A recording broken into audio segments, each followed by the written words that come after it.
The following is a Dowling Catholic Sports presentation on Iowa Catholic Radio. Our coverage of Dowling Catholic Sports is underwritten by Ashworth Vision Clinic, Construction Professionals, Dental Associates, Ken, Mercy One, the Catholic Tuition Organization, Skeffington's Promoware, Bozen the Florist, Northwest Bank, and Catholic United Financial. Thank you for supporting Iowa Catholic Radio.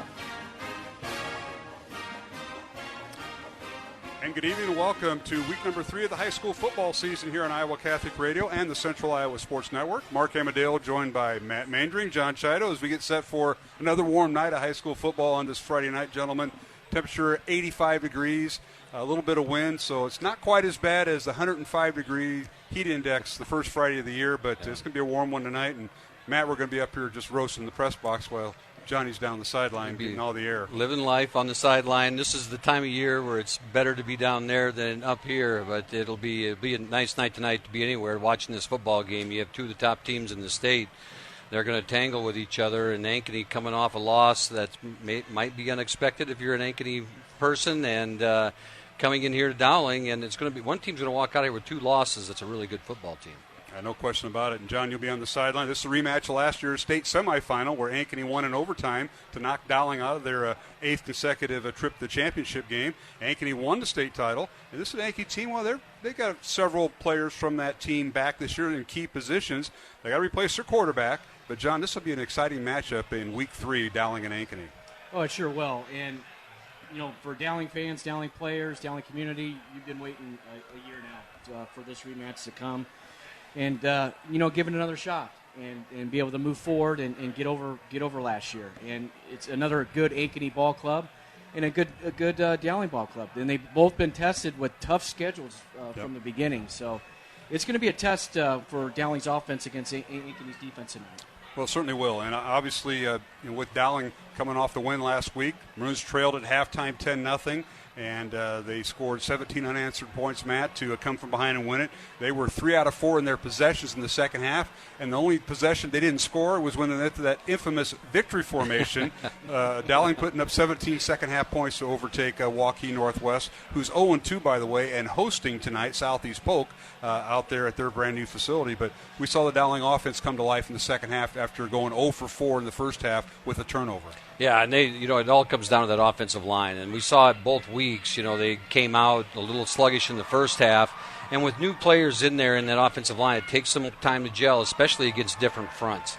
Yeah. And so this week, coming into the game, you're going to see them move around a little bit, and some odd and some even fronts, but this offensive line has really started. That second half, they dominated the game, and Dowling rode that rushing attack to the finish line. Yeah, no question. Turnaround the defense, John. Dowling defense has been stellar all year. They're waiting for the offense to kind of catch up, and the defensive line and the linebackers really have done a great job. Joe Hughes leads with tackles. He's a Will linebacker. He has 17 on the year, along with Adam Townsend and Noah Seamer. Those linebackers have been active. That's because the front four, Jalen Pettis, Cody Hikus, Chase Patton, Owen Weber, and Carson Hagan in there, they have put pressure on the quarterback to make things happen, and we're going to see more of that tonight. No question. When your Will linebackers leading the team in tackles, that means the defensive line is doing their job, forcing other teams to try to run weak, and the Mike linebacker is doing his job by plugging the hole and making the running backs for the opposing team to have to use that cutback. But I would say our defensive line has been the strongest it's been in years. The deepest it's been in years. When you're able to rotate 7-8 guys and keep them fresh, that makes a huge difference. Ankeny's offense, they're going to do a lot of shifting around. They're going to use a lot of their wing back. They kind of have that little centennial stuff with those double leads or kind of fake type stuff out of that wing type formation. They like to try to get that wing back in the flats and kind of run like a little pick play with their tight end. So linebackers are going to have to be disciplined, stay at home, and be aware of that. No question. Well, guys, let's get to the matchup. Matt, we'll give you the Ankeny offense against this Dowling defense. And, of course, the Dowling defense, Blake Anderson will not start. He was shaken up last week.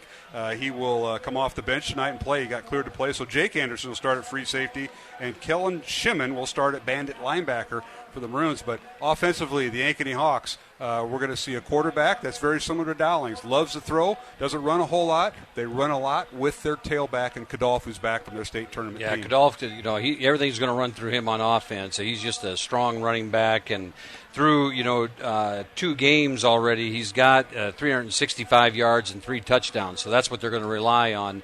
J.J. Cole, the transfer coming in as a junior, they don't throw the ball a ton. In 2 games, they've thrown it 39 times. He's got 144 yards, no touchdowns, and 2 interceptions. The thing is, though, he's one of those guys that's a big, I don't want to talk about tomorrow too much, but an Iowa Hawkeye type quarterback where he's, this big tall frame in the pocket, and he's going to stand there, and he's got a strong arm, and he can pipe it.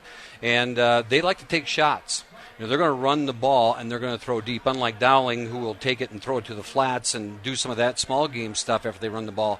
Ankeny's going to do it and run some deep patterns, and it's going to test, Joe Reed, who's played really well over the first 2 ball games, of not playing first year in football.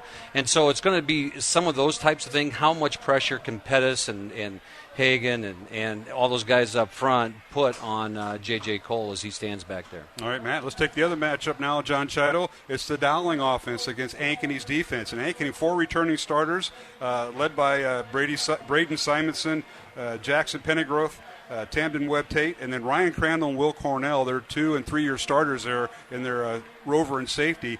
Very tough defense. Centennial scored 14 points last week off them, but the offense didn't click. What does the Dowling offense have to do against this Ankeny defense? Well, I think you're going to see them try to establish the running game, and you're going to see a lot of run game with the Tats tight end because they run that 3-4 defense. You have to really be aware of that. I think they'll do a lot more short passes again. The thing is if Dowling's offense is penalty-free and they're able to run the ball, that's a good thing. They're going to wear teams out, and they're going to be successful. If they can't stay ahead of the chains and run the football and establish the run early, it's going to be a long night or a long first half, kind of like what we saw last week. All right, John, you'll catch up with head coach Tom Wilson of Dowling Catholic at halftime and during the postgame. You'll be much cooler than Matt and I will be here in the press box. I can already feel it. It's already warm in here. But, guys, penalties are a big key, turnovers are a big key, and special teams. So it should be a great one. And so thank you for tuning in. Iowa Catholic Radio Network, along with the Central Iowa Sports Network, as we simulcast tonight, Pete Tarpey and his crew. And we'll have Carolyn Kirchhoff at halftime talk about the Dowling Club. So you want to stay tuned for that.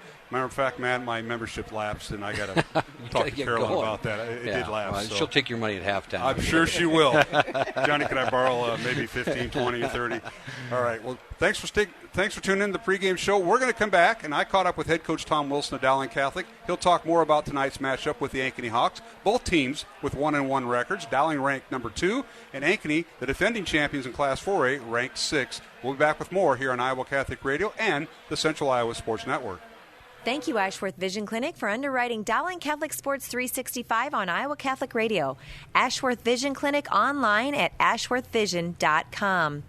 Ashworth Vision Clinic, 515-440-4610. Support for Iowa Catholic Radio is provided by Construction Professionals. Construction Professionals does remodeling and new construction. Construction Professionals is a Catholic family business built on a strong foundation. CPCustomHomes.com. Thank you, Construction Professionals, for supporting Iowa Catholic Radio. Thank you, Dental Associates, for supporting Dowling Catholic Sports 365. Dental Associates, addressing your smile, needs, and dreams. 515-225-6742. Online at DesMoines-DentalAssociates.com. Support for Iowa Catholic Radio is provided by Chemin, a global ingredient manufacturer using science to transform the quality of life for 80% of the world with their products and services. Chemin, using science to transform the world. Chemin.com. Thank you, Chemin, for your support of Iowa Catholic Radio.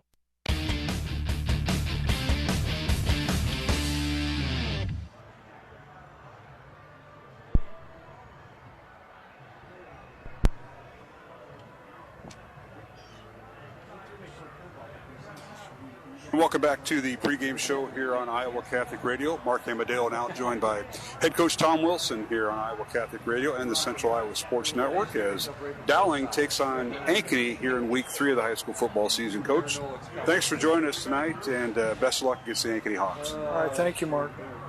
Well, Coach, last week, come from behind victory, a game, and you were down 10-0 at halftime. You won it 17-10. Shut out Waukee Northwest in that second half, but you got down at halftime. And we'll kind of recap the first. It seemed like two different games. First half, it was obviously a defense-oriented. You couldn't get your offense going. 4 punts and an interception for all 5 of your possessions in the first half.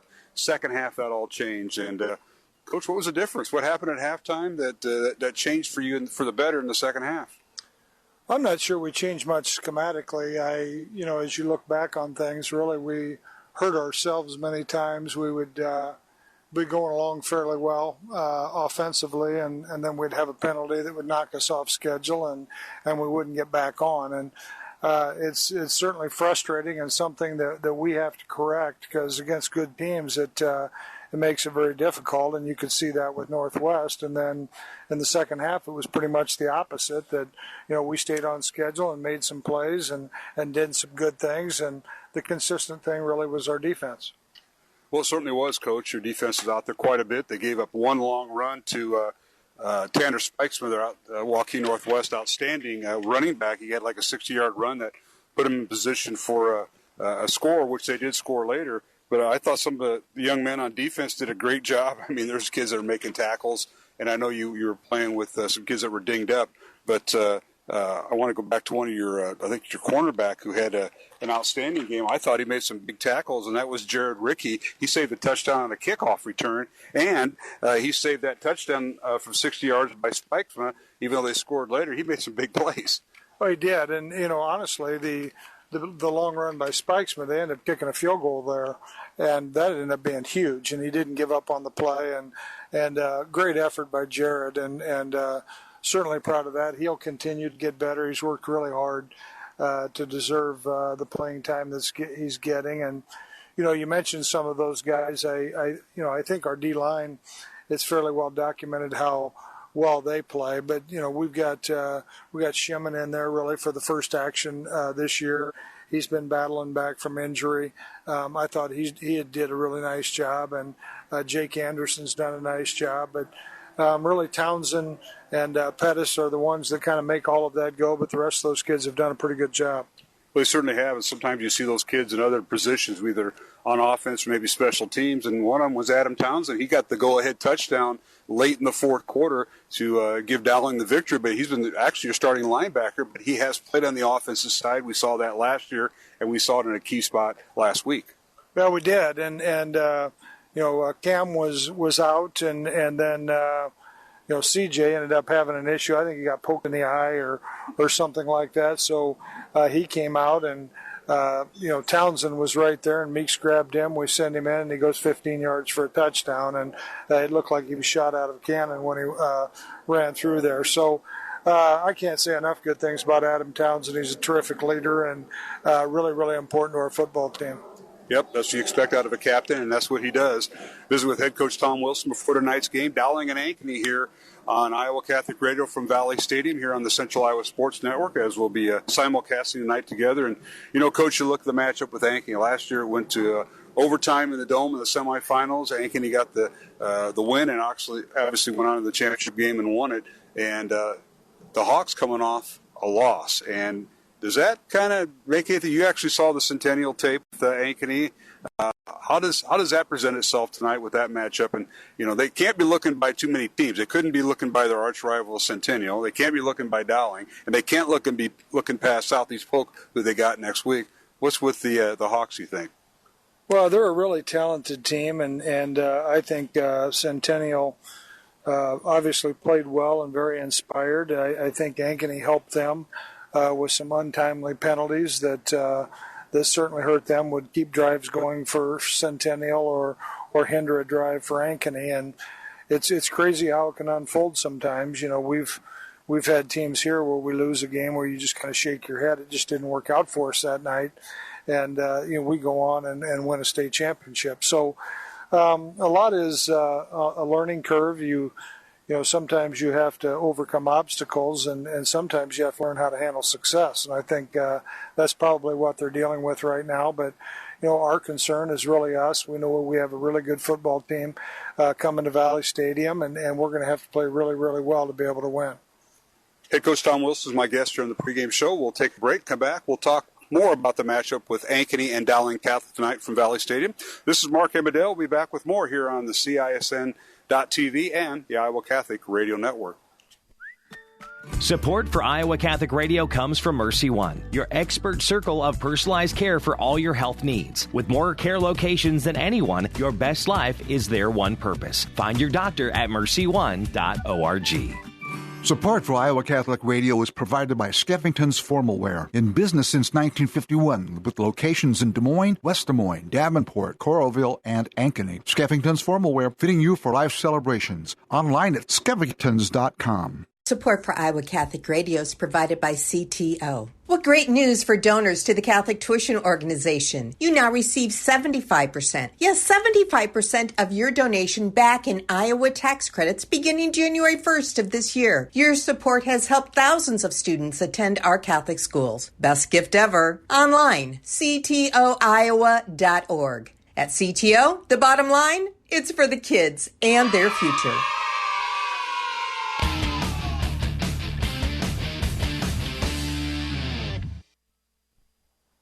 And welcome back to the pregame show here on Iowa Catholic Radio and the Central Iowa Sports Network. Mark Hamadale. Continue my conversation with head coach Tom Wilson before Dowling and Ankeny tonight. Both teams with records of 1-1 on the season. Top 10 matchup. And, Coach, you kind of touched on a little bit about the matchup with Ankeny and what the Hawks had happened to them. But for Dowling, you look at got off to a slow start against Southeast Polk. Got off a slow start last week against Waukee Northwest. And every year we talk about teams have an identity, and what is what's Dowling's identity? We know the defense is solid. We've seen them out there a lot, but what is the identity of this team? What are you gathering? Well, I think that's a fair question, and if you look at some of the things that factor into that, obviously we lose our quarterback the first half of the first ball game, and so a lot of the things that you've put in. A lot of that revolved around Jackson Smolik, and not that the other kids can't do some of that, but we tried to utilize Jackson to his fullest, and so now you kind of pare things down a little bit based on the talent of the kids that you have. And you mentioned our defense, and yes, we do have that, and hopefully we continue to have that. I think the second half you started seeing an identity develop, and basically we grew up on the offensive line quite a bit. We've talked about the past 2 weeks that there was one guy coming back up front that started for us, and that was Gabe Carey at right guard. The left tackle's a sophomore. Left guard, we've played 2 of them. Bagenstos played a little bit last year. He's the center, and then George Nahas has been making his first starts of his career. So, hopefully we can be a football team that can run the ball, use play action to our advantage. With Jake and sprinkling in Dante, we're not going to go back there and fire around 30 times a game. And although last week surprised me a little bit, we ended up throwing it 22 times. So it's just kind of, work into what we think we do best. And right now that's we ran the football last week in the second half, and that's something that's going to have to continue again this week against a really, really good defense. And when you're experimenting like that or kind of growing up with replacing a lot of veterans, you're doing it with a very tough schedule. And, it doesn't get any easier tonight against Ankeny. Next week you head to Iowa City, and City High is on a roll with Mitch Moore from Roosevelt going to City High. Your schedule doesn't lighten up, and that's the type of thing you're dealing with when you're having teams having to get better, be a veteran team. It's not a veteran team on some sides of the ball. And we're seeing a lot of maturity. I see a lot of confidence in the team. We saw that in the second half last Friday night against Waukee Northwest. Well, I thought it was very evident once we, we're able to move the ball, and we hit Carson Brown on the big pass play. We hit a couple of shorter ones to keep us on schedule with Cooper and also to Brown. And as we mentioned, we grew up on the line of scrimmage, and then we get the lead, and you kind of saw a different team and a different confidence, which was fun to see. But that was this week, and now that was last week. Now we've got this week, and it's a different challenge, and hopefully we grow some more. Well, Coach, the Ankeny Hawks, they have 3 starters returning on offense, 4 on defense, and they're good ones off their state championship team. And we'll start with the offense. Colin Kadolf, their outstanding tailback, averaging about 8 yards a carry. He and that receiver, Brady McCullough, around their first-year quarterback, J.J. Cole, who was playing for Centennial a year ago at quarterback. That's the nucleus of their offense, along with one returning offensive lineman, and that's Espinino. Yeah, they do, and their right side has experience on the offensive line. They've got plenty of talent there. Kadolf is a really nice back, and J.J. Cole's been offered by Iowa State, Florida State, and others, and so obviously he has an awful lot of talent as well, and has a big time arm, and he's probably 6'6" or so. So he's a big body. Now he's different than Bauer was a year ago. Bauer could hurt you with his feet and with his arm, and JJ's really not going to try to do that with his feet. So I think defensively is where they really look good. I mean, they've got talent back there, and guys that played quite a bit for them a year ago, and they're high-level kids. So they don't give up many points. Well, Coach, thanks for taking time to visit with us tonight. Best of luck in week 3 of the high school football season. Hard to believe we're rolling along. And best of luck against the Ankeny Hawks tonight here at Valley Stadium. All right, thanks, Mark. Head Coach Tom Wilson is my guest here on the pregame show. It's Dowling and Ankeny here at Valley Stadium. Coming up, Matt Mandring and John Chad will rejoin the broadcast. You've been listening to the pregame show with Mark Amadale here on Iowa Catholic Radio and the Central Iowa Sports Network. Weekdays at 1 p.m., it's Dr. David Anders with Call to Communion. It's a live call-in show for non-Catholics and fallen away Catholics. Called to Communion on the Iowa Catholic Radio Network, connecting listeners with Christ. Support for Iowa Catholic Radio provided by Northwest Bank. Commitment you can bank on. Northwest Bank is a community bank serving Iowa and Nebraska. NW.BANK. Thank you, Northwest Bank, for supporting Iowa Catholic Radio. Did you know you have a choice in your child's education? Smaller class sizes, dedicated teachers, a sense of community, and a caring learning environment, whether it's in the classroom or at home. Diocese of Des Moines Catholic Schools deliver the best value in education, and we offer tuition assistance to help you afford it. Learn more about how the Catholic schools in the Des Moines Diocese might be the right choice for your child. Visit dmdiocese.org/schools. Listener-supported Iowa Catholic Radio, 1150 AM KWKY Des Moines, 94.5 FM K233BT Des Moines, 88.5 FM KIHS Adel, 90.9 FM KLOX Creston.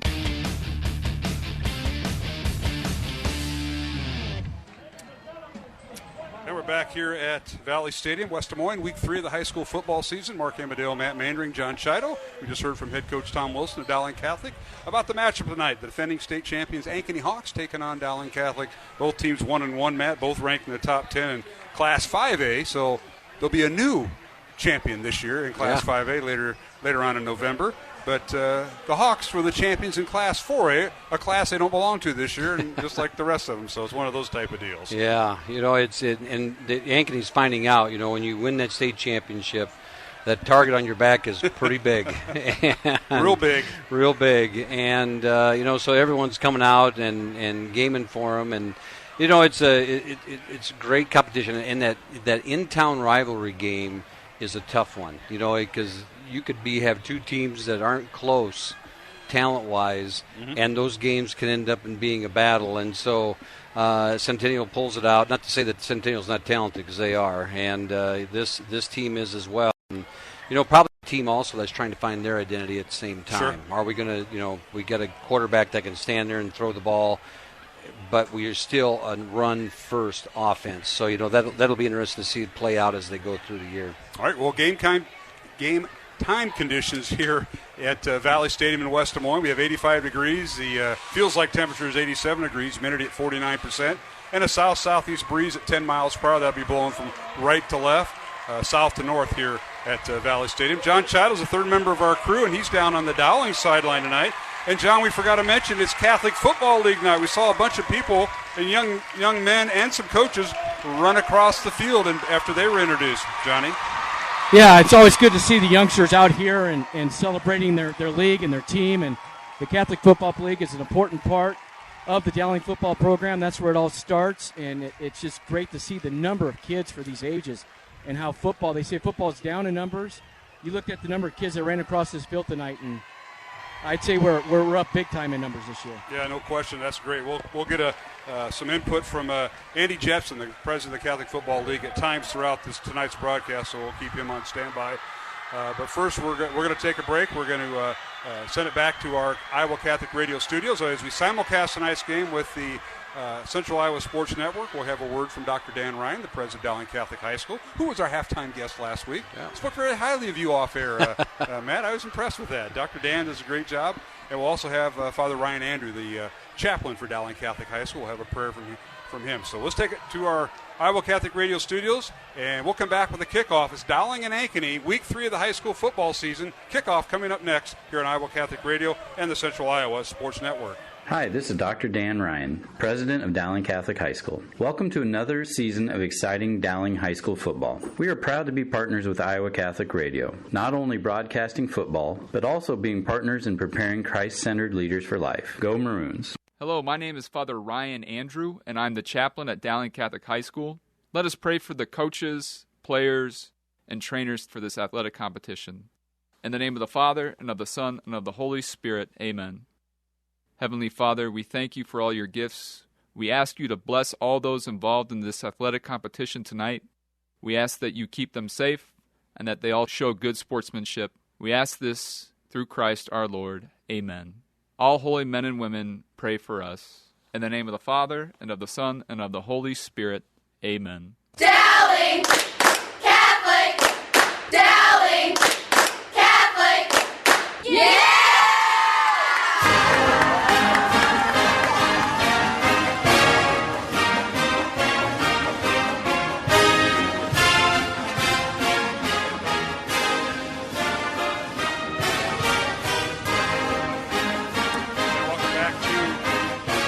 Stadium as we get set for Ankeny and Dowling Catholic tonight here on Iowa Catholic Radio. Mark Amadale, Matt Maindring, and John Chido, the folks from the Central Iowa Sports Network here, and we appreciate all they do. Our producer tonight, Sean Ingracia, is our producer for the Central Iowa Sports Network, and our camera operators, Clayton Sampson and Nick McDougall.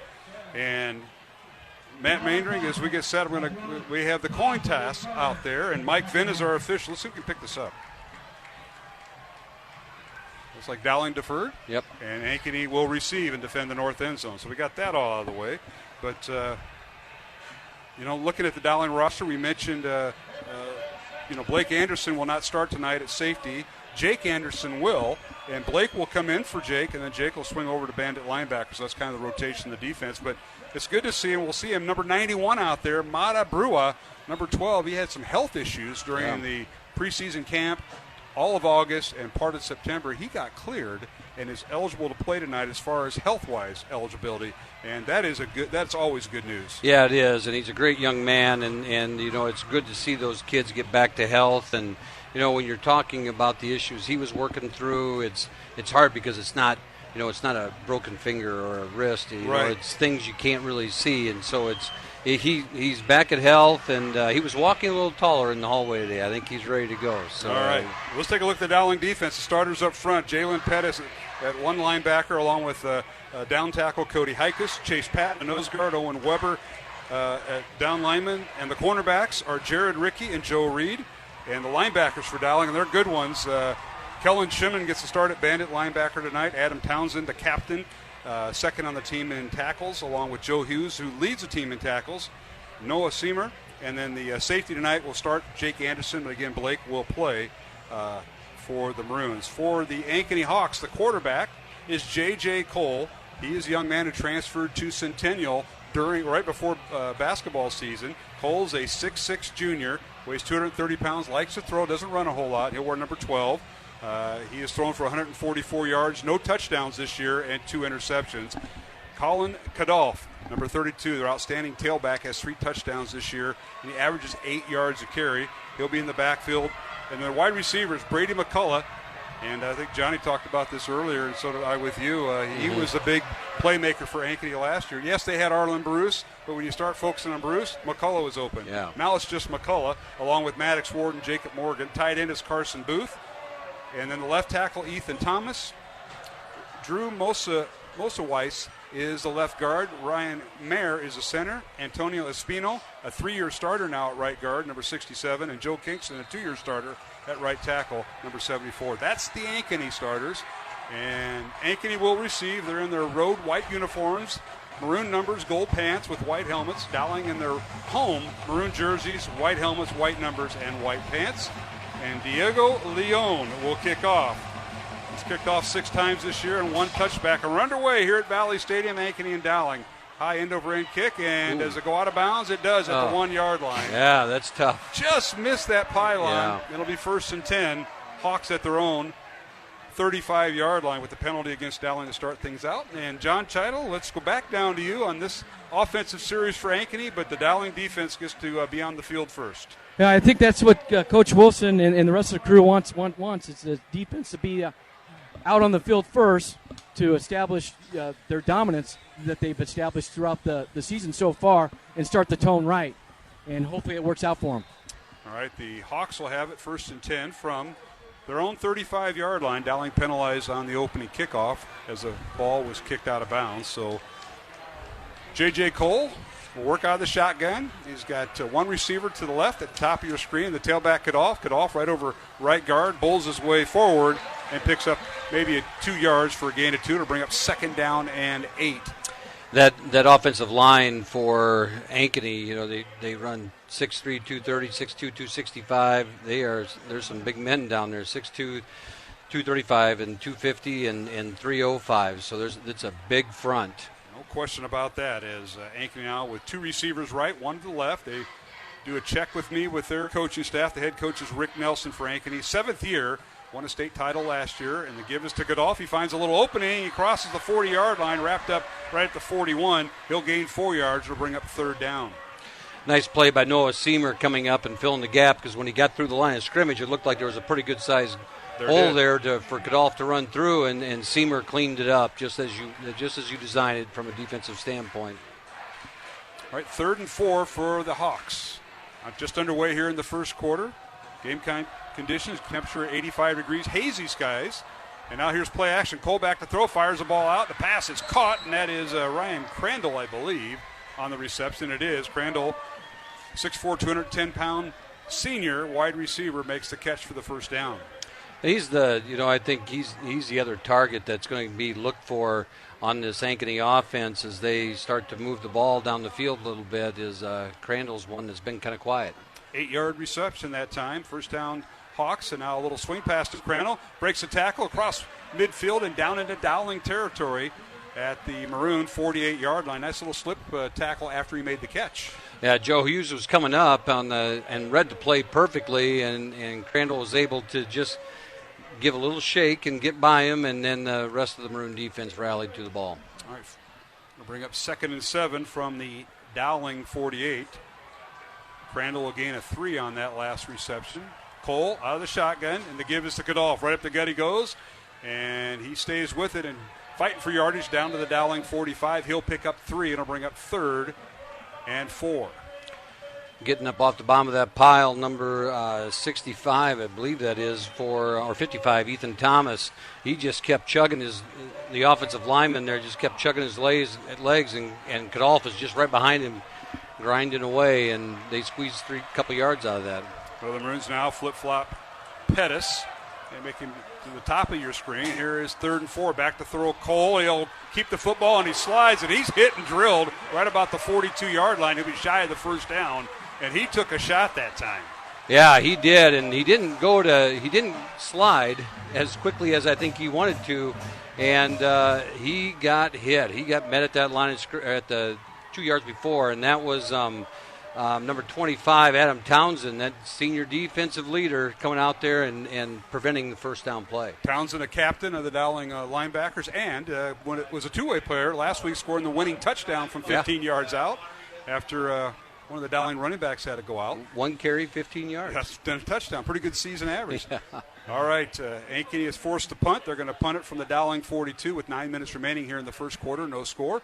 And a spiral punt, a fair catch signal for by the Maroons. They'll let it go into the end zone, and it'll be a touchback as there'll be no return by Cooper Nicholson on a pretty good punt that time by the Ankeny punter, Max Pelham, who handles all their kicking. So it'll be a 1st down Dowling from their own 20-yard line. Let's go down to the Dowling sideline right now, and that is where John Chido is located. John? Well, Ankeny establish those little RPOs, mix and match, little 4-yard gains there, and then they have 4th and 1. You have 6-7 quarterback. Ankeny being a little conservative, putting the ball away. I don't know what you guys thought of that early in this ball game, 4th and 1 with J.J. Cole at quarterback. Game of field position. John, you know about that. You had to make that decision earlier this week. We'll talk more about that later in the 8th grade game. First down, Maroons from their own 20-yard line. And Jake English, a quarterback, he gives it to his tailback, and he stood up at the line of scrimmage, which was a 20-yard line. He'll lose a yard. And is it Cam or CJ? I think it was Cam on that first series here. It's Cam Middleton, and he had no chance as that strong front. You know, they'll call it a 3-man front, you know, but it really looks like a 5. You can put all the window dressing on you want, but it looks like a 5-man front when they get everybody up there. Well, they swallowed him up, and we'll go through the offense and defensive starters here in this drive. English back to throw, and he tries to hit a receiver on a crossing pattern. That was Cooper Nicholson. The pass is incomplete from the right side at the 35-yard line. A little confusion back there. Jalen Thompson held up just a second as he thought that ball was coming in for a minute, but then he was going through, and then English overthrew it just a hair. Let him, but this is a big play here to see if we get this offense going early. All right, 3rd and 11 for Dowling. Jake English, the quarterback, a senior. He's got 3 receivers to the right. Back to throw is English. He fires the ball out, throws it, overthrows it, and the pass is intercepted right at the Ankeny bench at the 40-yard line. Nice job by the Hawks as that pass was overthrown. Yeah, he threw that into double coverage, too, and, you know, Ankeny had a safety sitting on that route, and I don't think Jake recognized that when he released the football. They already had one guy running with him, another guy over the top, and he was throwing it right into the heart of that defense, and Ankeny was just sitting there waiting. And number 22 came down with it there, Reed Johnson. Reed Johnson with the interception. So the punt pays off. You know, Johnny said they played that a little conservatively, and I would agree. And I think both teams know they have such good defenses. They're going to play a little more conservative, likely in the first half. All right, first down, Ankeny. The ball in the Dowling 40. Reed Johnson with the interception for the Hawks. That's his first of the year. J.J. Cole will bring out the offense. Cole back to throw out of the shotgun. Has time, sets up, fires the ball into the end zone. He's looking for Crandall. Caught inside the 5. It'll be a 1st and goal at the 4-yard line. And nice job by Crandall. He boxed out the 2 defenders for Dowling Catholic, and that was a tremendous effort that time. It was, and Jared Rickey was running with him and had a shot, and then he turned and was watching for the hands, and McCullough did a good job of waiting in that big frame. As you said, Mark, he shielded him off and was able to corral it in, and now they are at the 4-yard line. 36-yard pass play for the Ankeny Hawks. They go left to right towards the south end zone here at Valley Stadium, and they're 1st and goal at the 4-yard line. Cole will work out of the shotgun. He's got Kadolf in the backfield with 2 receivers to the left, and the read option, handoff Kadolf, and he kind of bowls his way off right guard and tackle down to the 3. A pick up a 1, a brief 2nd and goal from the 3. This is where you have 2 teams that's strength against strength. A great offensive line on the Ankeny side of the football for the Hawks, and this Dowling front is really strong in that defensive front, as you can see players going in and out here for the Maroons. And so here they go. Dowling trying to get their goal line defense in. They make some personnel changes. All right. J.J. Cole, back to throw, fires out in the flat, touchdown Ankeny.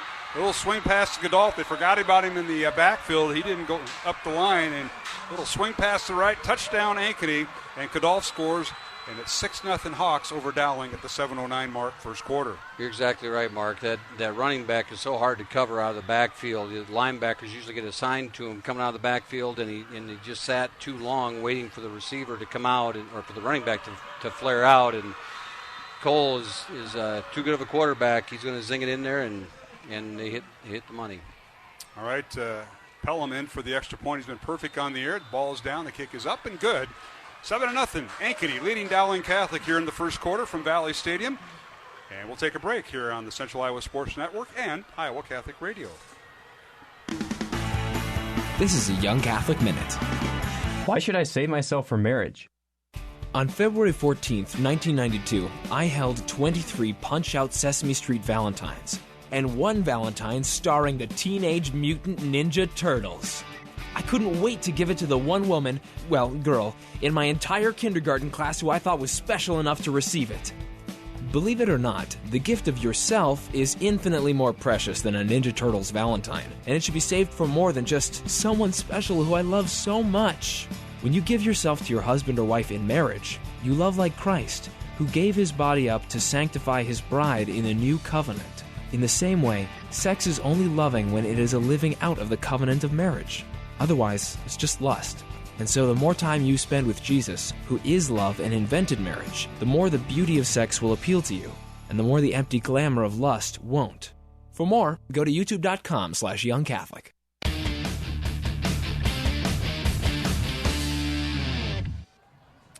And we're back here at Valley Stadium, West Des Moines, after Ankeny takes advantage of a interception, and they march 3 plays, 40 yards, led by Colin Kadolf on a 3-yard touchdown reception from quarterback J.J. Cole. Extra point is good. 7-0, Ankeny leading Dowling Catholic here in the first quarter, as Max Pelham will kick off after adding the extra point. And here is the kick. And it'll be near side, fielded at the 10-yard line by the Maroons. And that is running with the football, penalty flag down, and that is C.J. Phillip on the near sideline, but this is going to come back. They throw it right around the 34-yard line. Phillip, a nice return up the 40-yard line there, man. Yeah, he did. Well, and the official just picked up the flag and drug it a few more yards. Let's go down to John Chido on the Dowling sideline. After Ankeny came up with the interception, they capitalized on that, Johnny. Yeah, and, when you have J.J. Cole and you give him time back there just to sling it down the field, like Matt said in the pregame, with those tall receivers, Crandall, McCullough, that's tough to defend, on a go route. And Matt hit the nail on the head when when the D-back's waiting for the guy to go up with his hands, and you wait until the last minute, especially when you're undersized. That's a tough play to defend, and that was thrown right on the numbers. And then the wing back in space, and we knew pregame they were going to go to that. Yeah, and they did. Crandall made the big catch during that drive of 36 yards. First down, Dowling. The Maroons will put the ball on the ground, and spinning out of a tackle that time is the tailback. And a nice run that time for the Dowling offense, and that is C.J. Phillip. Yeah, he did a nice job there coming out of the backfield and saw a crease and hit it, and one little spin move in there as you see the replay on the TV feed, and he did a nice little spin there, kept the ball protected, and nice gain on first down. So Phillip moves the ball up to the 27-yard line. It'll be 2nd down and 1 for the Maroons. Dowling had the ball at the 40 on the kickoff return, but was penalized all the way back to the 18-yard line, and CJ picked up 9 of those yards. So here's English, long count to give up the gut to CJ Phillip, but he's swallowed under. He tried to go right over center, and he was swallowed under there. May have lost a yard back to 2 yards back to the 25, they'll call it. That defensive front just had such great penetration on that play. CJ had no chance out of the backfield. English just gets the ball handed off, and he is swallowed up by that front from Ankeny. And they are athletic. You get Sean Gavin, Diego Jackson, Braden Simonson on there, and that's a strong group. Kyle Rockers, Carlos Navarro, Ryan Bagenstos, Gabe Carey, and George Nahas. Left tackle to right tackle for Dowling. Tight end is Jalen Thompson, and Drew Wingert back tonight. Back to throw is English. He overthrows his man, and the pass is, they're going to rule it. Incomplete. Incomplete. As the Ankeny crowd over there thought he dropped it, and we had to make sure the officials signaled incomplete, as the intended receiver for Dowling was Cooper Nicholson running under that. It was, and English threw a really nice ball right there, and he laid it out there where Cooper had a shot at it, and the Ankeny defender made a nice play on the ball, and I believe it Reed Johnson, and broke it up, and Dowling took a shot right there and didn't work out. All right, back deep for Ankeny is Reed Johnson, number 22, along with Will Cornell, and now punting away for Dowling. It's Cole getting it away. It takes a Dowling bounce. They let it bounce inside the 40. Still rolling inside the 30.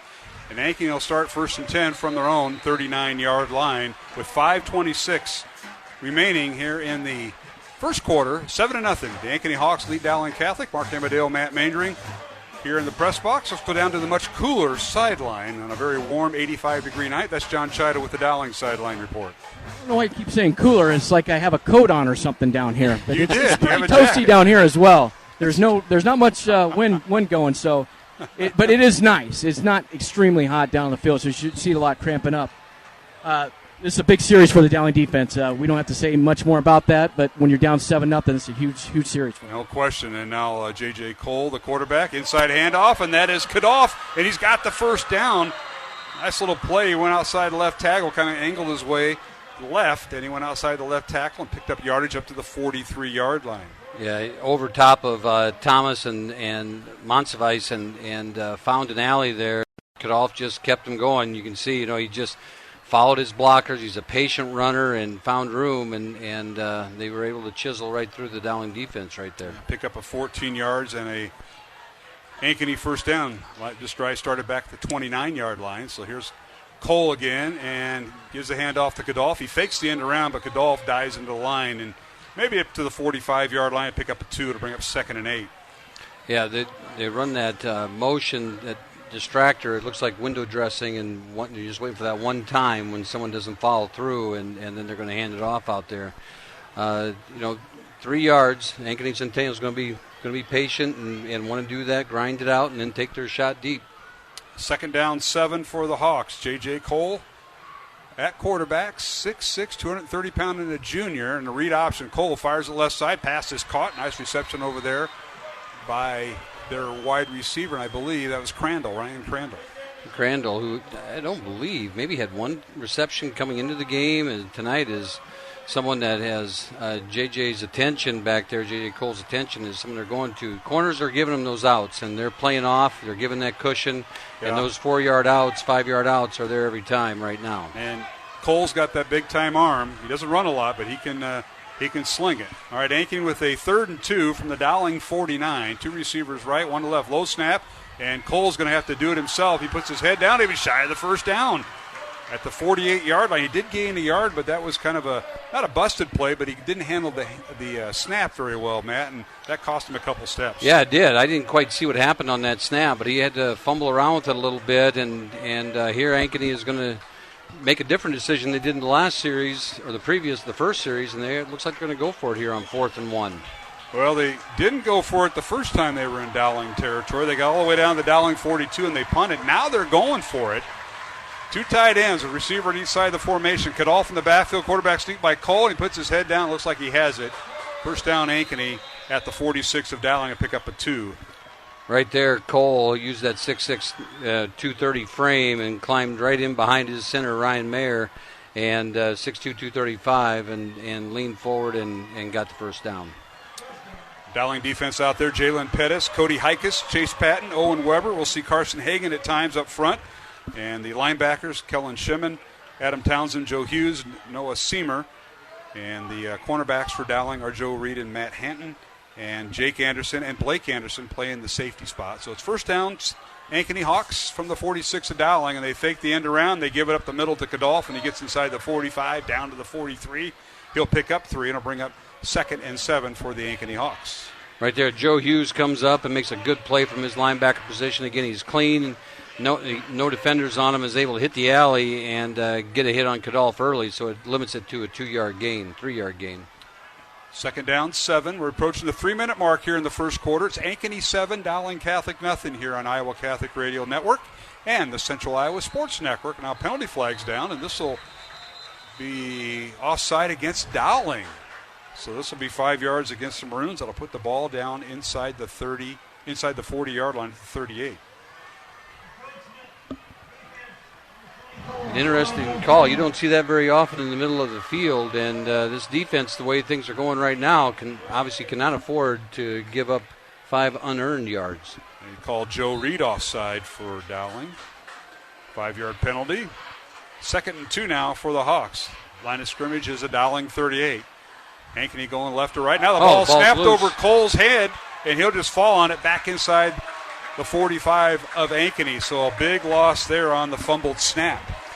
Boy, that's a drive changer right there. When all of a sudden you lose, what are you going to lose? 20 yards on that, and that ball didn't just barely go over his head. That was a long ways back, and it bounced a long ways. So the Dowling defense gets a little break here, catches a break, and now it's 3rd and 21. 19-yard loss that time, Mr. Mainring. It's 3rd and a quarter of a mile. 3rd and 21 for Ankeny. The ball back on their own 43-yard line. J.J. Cole again works out of the shotgun. one receiver on each side of the formation. Godolphin, they hand off and scampers up near the 50-yard line. He'll be dropped right about the 48. He'll pick up 5 and will bring up 4th down for the Hawks. Again, when your defense is playing as well as Ankeny's is playing right now, you can run that conservative play on 3rd and 21, hand it up to middle to Godolphin and say, okay, we're going to punt the ball away and let our defense do the work. So the Hawks will bring in the punting team, led by Max Pelham, averaging about 45 yards a punt in the first couple games. Brock Adamson is the snapper, the long snapper, and back deep for Dowling is Cooper Nicholson. Here's a high end-over-end punt, fiddled by Cooper Nicholson at the 7. Return is left, outside the 20, gets a block, 25, and he's tripped up shy of the 25-yard line. It'll be 1st down Dowling. No penalty flags down, and a nice punt return that time by the Maroons. It was a good punt return, and it was a good punt by Pelham, and a better return there for the Maroons, and gives this offense a little bit. Maybe this will be the little spark they need. Something, as we've said, you said pregame. What's their identity going to be? And they're trying to find it. Let's go down to the Dowling sideline. That's where John Chido was at after that 21-yard return. They want to establish the run and stay ahead of the chains on 1st and 2nd down. 1st and 2nd down is big for Dowling in their offense getting going. Yeah, you're exactly right. They got 9 yards on 1st down from Phillip, and then they just kind of went backwards. Back to throw is the quarterback, and that is Jake English. Tried to hit his tight end that time, Jalen Thompson, and pass was there, and it was incomplete. A little low for Jalen to pick it up, and he's one of those kids that that they're trying to get involved in this offense, as he can become a game changer with the frame that he has on him, and so trying to get him the ball early is not a surprise and set a tone. All right, 2nd and 10 Maroons. Receiver at each side of the formation with 2 tight ends here. In motion is Carson Brown. Haven't heard his name called a lot tonight. And they'll give it to the tailback that time for the Maroons. That's Cam Middleton trying to run outside, and he cuts it upfield and gets across the 25 up to about the 26-yard line. A gain of 2 to bring up 3rd and long for Dowling, 3rd and 8. Will Cornwell on the stop for the Hawks, and Cam looked like he had a little bit of a gap there and started to accelerate, but Ankeny closed it up and creates this 3rd and long situation. Tandem Webb Tate, Jackson Pennygroth. Now back to throws English.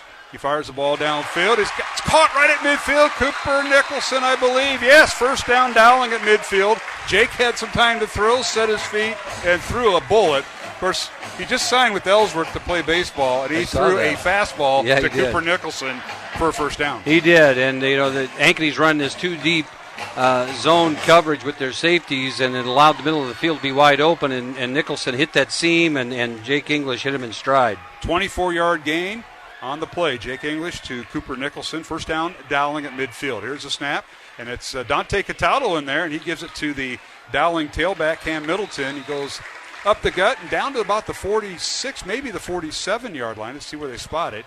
And a nice run that time of 3, maybe 4 yards out of that, Matt. Cam Middleton, that's the type of runner he is. He is such a, what do I want to call it? When he gets going, a momentum runner, he gets moving, and that 2nd and 3rd push from him are so important, and that changes. That's when he is most effective. So Dante Cataldo, the 6-foot sophomore, came in for 1 snap, and that is the end of the 1st quarter with the score here at Valley Stadium. Ankeny 7, Dowling nothing. And we'll be back with the 2nd quarter in 1 minute here on the Iowa Catholic Radio Network and the Central Iowa Sports Network. This is Dale Ahlquist with a Chesterton Minute. How many times have you heard someone say that they don't like the Catholic Church because it's so dogmatic? Well, G.K. Chesterton says, you cannot live without dogmas. You cannot act for 24 hours without making a decision based on some deeply held belief that you cannot prove. Man can be defined as an animal that makes dogmas. Trees have no dogmas. Turnips are singularly broad-minded. In truth, there are only 2 kinds of people: those who accept dogmas and know it, and those who accept dogmas and don't know it.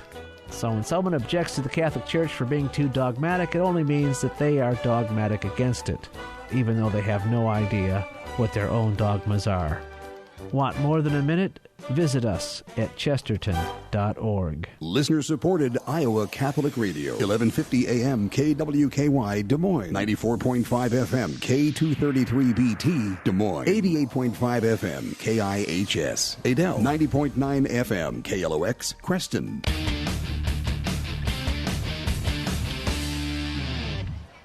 And we're back here at Valley Stadium, about ready to start the second quarter. I want to thank Bozen the Florist, along with Ashworth Vision, Construction Professionals, and Dental Associates for supporting Iowa Catholic Radio's coverage of Dowling Catholic football in our 45th year of broadcasting. Mark Amadale, Matt Manning, and John Chido. And handoff on first down to start the second quarter to Cam Middleton. And he tries to go over center after he get the handoff, Matt, and he had nowhere to go. He got hit in the backfield initially, slowed him up and slid to the side, and then Sean Gavin for the Hawks came in there and made the tackle for a loss in the backfield. And, you know, Gavin's had quite a few of those this year. I think he's already got 5. Yeah, 5 tackle for losses this year already. Well, 2-yard loss on the play to bring up 3rd and 8 Dowling. Line of scrimmage is the Ankeny 48. 7-0. The Ankeny Hawks lead Dowling Catholic here as we start the second quarter. Dowling going left to right towards the south end zone. Back to throw as Cooper is English. And the ball is intercepted, intended for Cooper Nicholson. And playing both ways tonight, Ryan Crandall. He's, caught some big passes. He just caught another one. He intercepted English at the 40-yard line and returned near midfield. And another Dowling turnover here in the first half. Yeah, the overthrow went right to Crandall. And it was like the ball was thrown to Crandall. And Jake had a little bit of pressure up in his face, and it didn't allow him to finish his throwing motion, and so the ball stayed up high. Right. And he wasn't able to follow through, and so then the ball rises and takes off and overshoots his receiver. Well, another turnover for Dowling Catholic, John Chido, so the Maroon offense is not clicking yet. Yeah, and Jake threw the ball where it's supposed to be. I don't think the receivers and the quarterbacks are in tune here because that's the second time. The first one was to Jake Thompson, and I don't think he got his head across.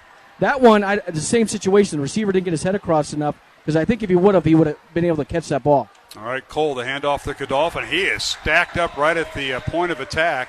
And, it's a Dowling number that ends in 1 that made the stop. And guess who's back? There's Mata Brua with the tackle. He swarmed him in loss of 1 back to the 47.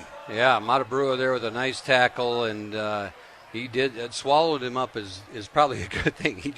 He caught him in the backfield, threw him down, yes. And had to feel good for Mata. I think I don't know if he was in a series before that or not, to get out there finally. 2nd down 11, Ankeny. They go right to left. They'll have the wind behind them tonight here at Valley Stadium in the second quarter. Back to throw is Cole, and he fires it out. A little screen pass, and it's caught. And dancing around with the football, is Owen Summers on the catch.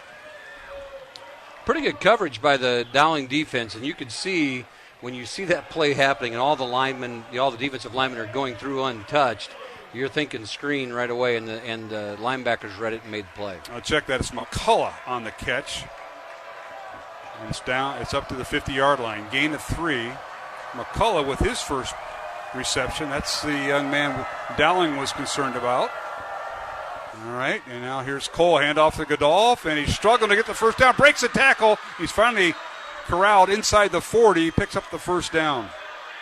They got through and was hit initially, and then got sideways and was able to keep his feet going, broke the tackle, brings it outside. And then we had a little extracurricular afterwards here.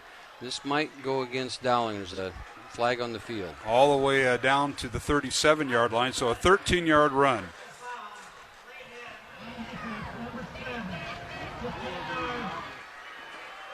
I'm not sure if it was 6 or 7. It's one of the Andersons, if that's the case, and that'll tack on some more. So Godolph, a 13-yard run, a penalty against Dowling, and they'll mark it off from the 37 of Dowling, and it'll be a first down.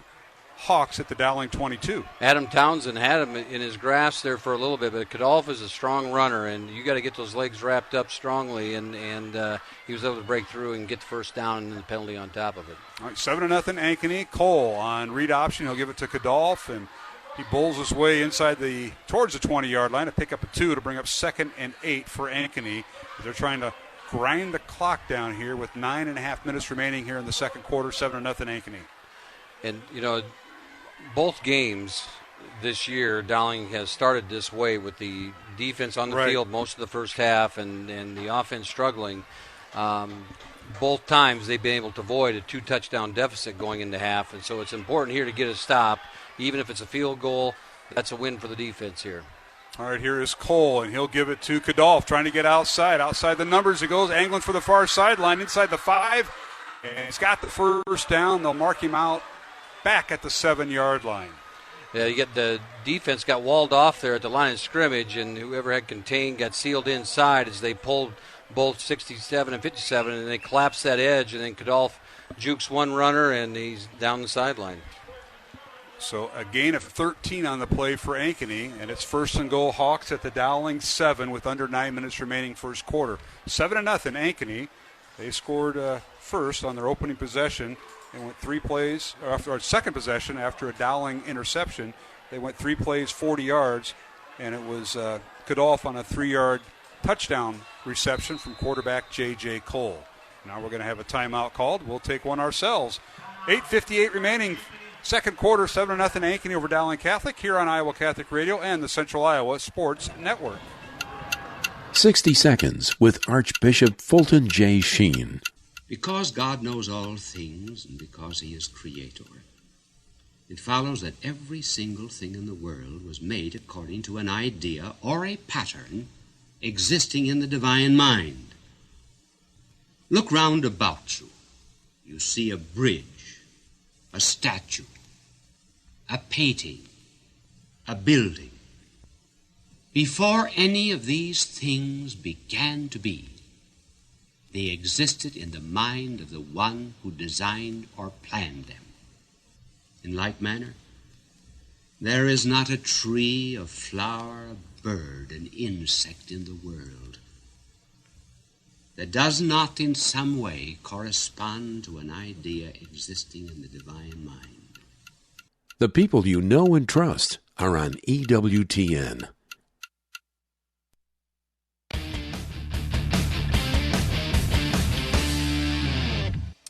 And we're back here at Valley Stadium. After an Ankeny timeout, it'll be 1st and goal for the Hawks as they go right to left towards the north end zone here at Valley Stadium. Cole under center to give to Kadolf, and he's going right up the gut over center, and he makes his way down to the 5-yard line to pick up a 2 to bring up 2nd and goal from the Dowling 5. Well, the play gets you nervous from the Dowling standpoint of they up front. Kadolf was able to keep his feet, and he's dancing around back there and able to find his seam and squeeze a couple yards out of it. You're just worried he's going to bounce that thing to the edge. But the Dowling defense did a good job of keeping him contained there between the tackles. Well, this is the 7th play on this Ankeny drive that started back at their own 48-yard line after the interception. All right, Cole work out of the shotgun. Kadolf in the backfield, a receiver deep side of the formation. Now Cole wants to run, runs to his left, fires in the end zone, finds a man, touchdown. Touchdown Ankeny. And Cole running to his left found Brady McCullough right near the goalpost. Touchdown Ankeny from 5 yards out. Pettis had a chase on Cole, and Cole was able to get his shoulders squared up and throw to McCullough wide open in the back of the end zone, right by the goalpost. And as they cleared, and you see a couple Dowling defenders in that crossing pattern got tied up, which freed McCullough up. Tonight's game on Iowa Catholic Radio brought to you by Northwest Bank, Skeffington's Formal Wear, the Catholic Tuition Organization, Mercy One, and Kemen. Now the extra point, ball down, and the kick is up, and it is good by Max Pelham on the hold from Austin Bailey and the snap from Brock Adamson. So Ankeny now leads 14-0 over Dowling Catholic, 8:14 remaining here in the second quarter. Back in 1 minute here on Iowa Catholic Radio and the Central Iowa Sports Network. Thank you, Ashworth Vision Clinic, for underwriting Dowling Catholic Sports 365 on Iowa Catholic Radio. Ashworth Vision Clinic online at ashworthvision.com. Ashworth Vision Clinic, 515-440-4610. Support for Iowa Catholic Radio is provided by Skeffington's Formal Wear, in business since 1951, with locations in Des Moines, West Des Moines, Davenport, Coralville, and Ankeny. Skeffington's Formal Wear, fitting you for life celebrations. Online at skeffingtons.com. Support for Iowa Catholic Radio is provided by Construction Professionals. Construction Professionals does remodeling and new construction. Construction Professionals is a Catholic family business built on a strong foundation. CPCustomHomes.com. Thank you, construction professionals, for supporting Iowa Catholic Radio. Thank you, Dental Associates, for supporting Dowling Catholic Sports 365. Dental Associates, addressing your smile, needs, and dreams. 515-225-6742. Online at Des Moines-DentalAssociates.com.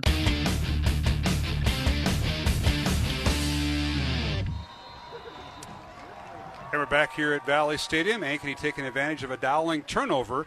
They go 7 plays, 52 yards. The interception by Crandall. Ryan Crandall with the interception. And then Ankeny goes 7 plays, 52 yards, capped off by McCullough. Brady McCullough's 5-yard touchdown reception from quarterback J.J. Cole. He's thrown for 2 tonight. And here's a kickoff by Ankeny and Pelham, and he kicks to the end zone. So it'll be first down, Dowling from their own 20-yard line. We haven't heard from John Chido in a while, but Dowling's 2 turnovers have led to 2 Ankeny touchdowns here, Johnny, in the first half. Yeah, the offense starts getting things going. Big play, nice pass play over the middle. Things are starting to go their way, and then you have a couple setbacks, and then the turnover. And then defensively, when you get a 15 yards added on to already a big gain, that's already put your backs to the end zone right away. And J.J. Cole with that rollout there and with that time and being able to see and throw back with his arm strength, that's tough to defend, but you cannot let him sit back there and do that to you. Yeah, no question about that, John. Thank you for that report on the Dowling sideline. Ankeny 14-0 over Dowling, and now the Maroons back to the ground game. They give it to Cam Middleton, and he goes from his own 20-yard line. He gets up over the 25 there, Matt. I think that one was C.J. Phillip on this series, and so as they rotate those backs in these different series, number 30, C.J. Phillip is out there right now, and nice run as he knifed through there. And really important for this Dowling offense to get some a series going and string about 7 plays together. So it's 2nd and 4 Maroons as Jake English at quarterback.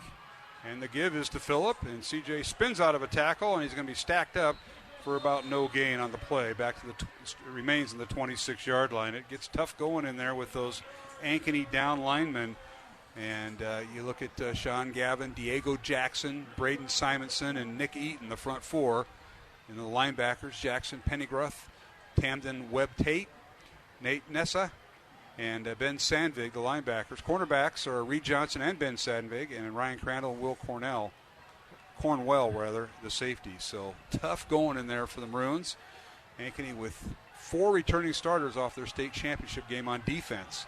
All right, it's 3rd and 3 Maroons. English out of the shotgun, 3 receivers left. He wants to throw it left, angles it downfield, and the pass is incomplete. And we had contact and a penalty flag at midfield. Yeah, they were able to get him one-on-one out there, and Jake English he likes to throw that deep ball to the edge, and he was able to throw one out there and get the call. And it was Cooper Nicholson, the intended receiver, getting flagged for Ankeny is Ryan Crandall, who already has an interception.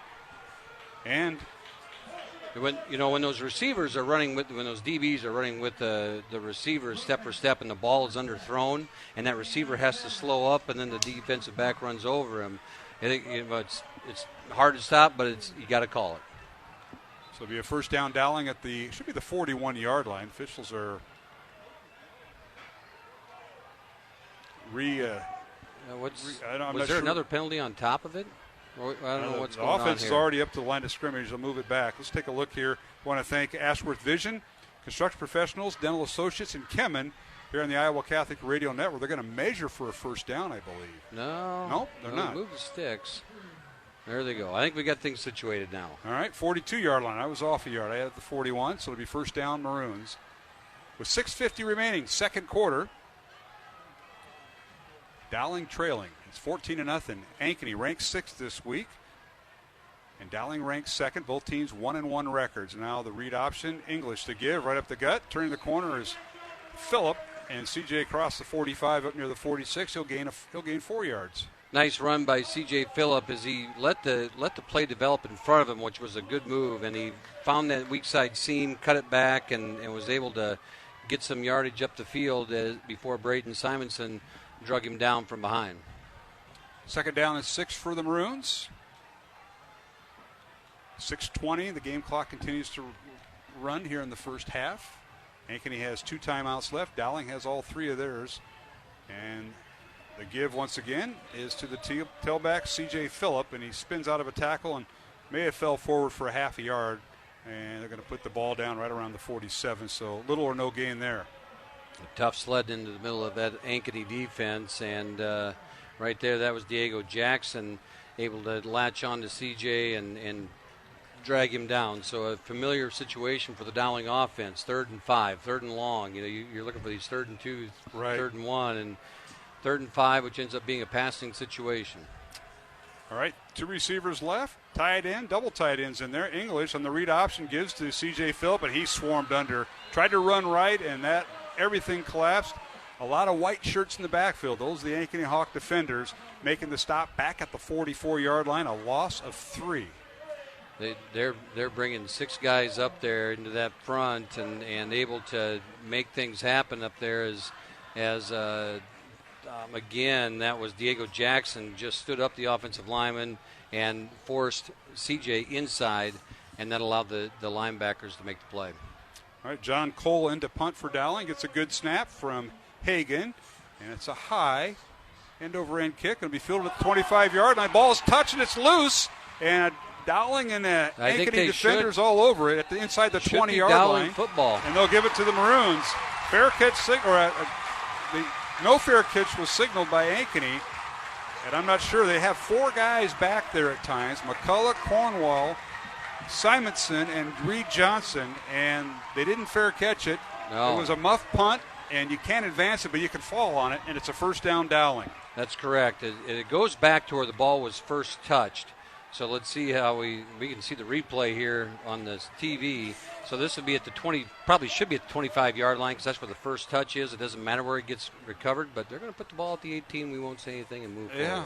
Reed Johnson was back on coverage, and it'll be first down Dowling. We'll go down to John Chido after this play. First down Maroons at the 18-yard line of Ankeny. Maroons trying to get something and take advantage of an Ankeny turnover. English back to throw, throws it in the end zone, and he tried to find Cooper Nicholson on the near side here. Incomplete. Well defended by Reed Johnson. And let's go down to John Chido. Let's see if the Maroon offense, Johnny, can take advantage of this turnover. Yeah, this is exactly what they needed. We're finally on this side of the 50 inside the red zone for the first time, or almost inside the red zone. But great recovery. There was no fair catch, and Dowling was able to jump on that football. But they need to capitalize on this turnover. So it's second down and 10 Maroons from the 18-yard line. 4:43 remaining. Dowling in Ankeny territory here in the second quarter. Handoff to the backfield and hit and drop once again is Cam Middleton, who's back there and can't get out of the backfield. Ankeny has been in our backfield all evening. That was Donnie Brown straight back there as he shot through. They're on a run blitz and came through untouched into the backfield. And actually there ended up being 2-3 guys back there. Right now, Ankeny is saying we can man up with your guys on the edge. So they're manned up on the edge, and they're bringing everybody else into the box and say, okay, let's go play football. And right now, someone on the edge is going to have to make a play. All right, Cooper Nicholson, Andrew Bliss, and Carson Brown split out wide left. 3 receivers to left, tight end on the right. That's Thompson. Back to throw English. Fires over the middle, and he overthrew his intended receiver on a quick slant, and that was Carson Brown. And he may have had a touchdown there. He was open. He had a seam there, and Jake just got a little too much on it as it shot over him. And as Carson found the seam in the middle of the field. And it was the right read, just the ball didn't get on the target. All right, 4th and 15 now for Dowling. The ball's on the Ankeny 24-yard line, they'll call it, with 3:56 remaining here in the second quarter. Dowling will attempt the field goal 40 yards as the Maroons will attempt the field goal. And the holder is Jake English. The ball is down, and this is Diego Leon from 40 yards out. Kick is up, and it's good. So Diego Leon from 40 yards out. Good snap by Carson Hagan. The hold by Jake English, and the field goal by Diego Leon puts Dowling on the board. It's 14-3. Ankeny with the lead. 3:51 remaining second quarter. Back in 1 minute here on the Iowa Catholic Radio Network and the Central Iowa Sports Network.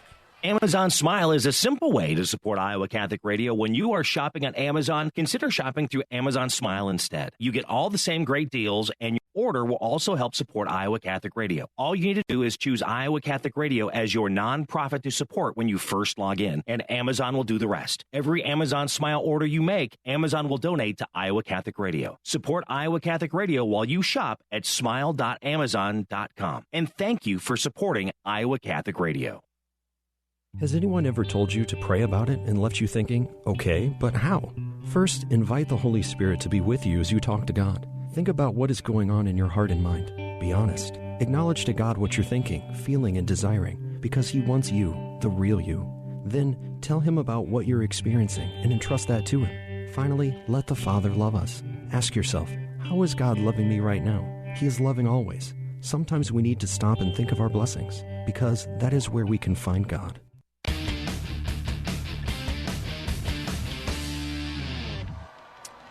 And we're back here at Valley Stadium. Dowling capitalizing on an Ankeny turnover. Diego Leon on a 40-yard field goal. Here's a kickoff by Dowling, and it's fielded by the Hawks.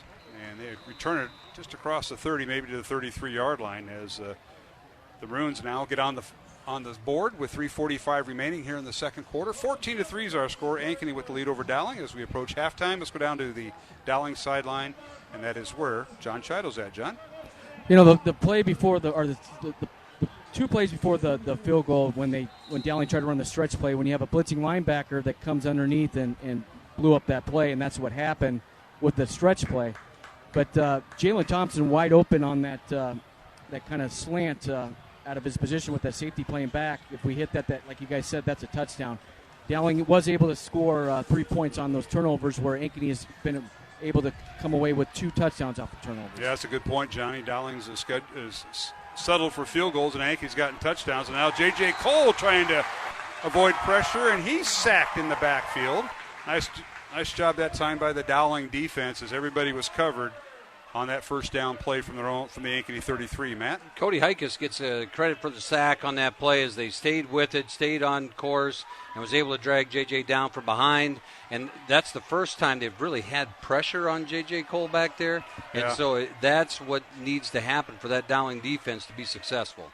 They can't let him stand back there and just throw the football. So loss of 5 on the sack by Hikus. It'll bring up 2nd and 15. Ankeny, and now read option that gives the tailback Kadolf, and the Dowling defense now picks up the pace a little bit as Kadolf is stopped at the 27, and we got probably a timeout, I would imagine, by Dowling here to stop the clock. Yep. So no gain on the play, and we'll take a break. It'll be 3rd and 16, Ankeny from their own 28-yard line. Just under 3 minutes to play here in the second quarter. And it's 14-3, Ankeny leading Dowling Catholic. Back in 1 minute here on the Iowa Catholic Radio Network and the Central Iowa Sports Network. Support for Iowa Catholic Radio comes from Mercy One, your expert circle of personalized care for all your health needs. With more care locations than anyone, your best life is their one purpose. Find your doctor at mercy1.org. Support for Iowa Catholic Radio is provided by Skeffington's Formalware, in business since 1951, with locations in Des Moines, West Des Moines, Davenport, Coralville, and Ankeny. Skeffington's Formalware, fitting you for life celebrations. Online at skeffingtons.com. What is the best gift ever? Giving a Catholic education is at the top of my list. Your contribution to CTO helps families send their children to our Catholic schools who otherwise could not afford it. In giving to CTO, you receive the best tax credits ever. Pledge or donate online at ctoiowa.org. The bottom line, it's for the kids and their future.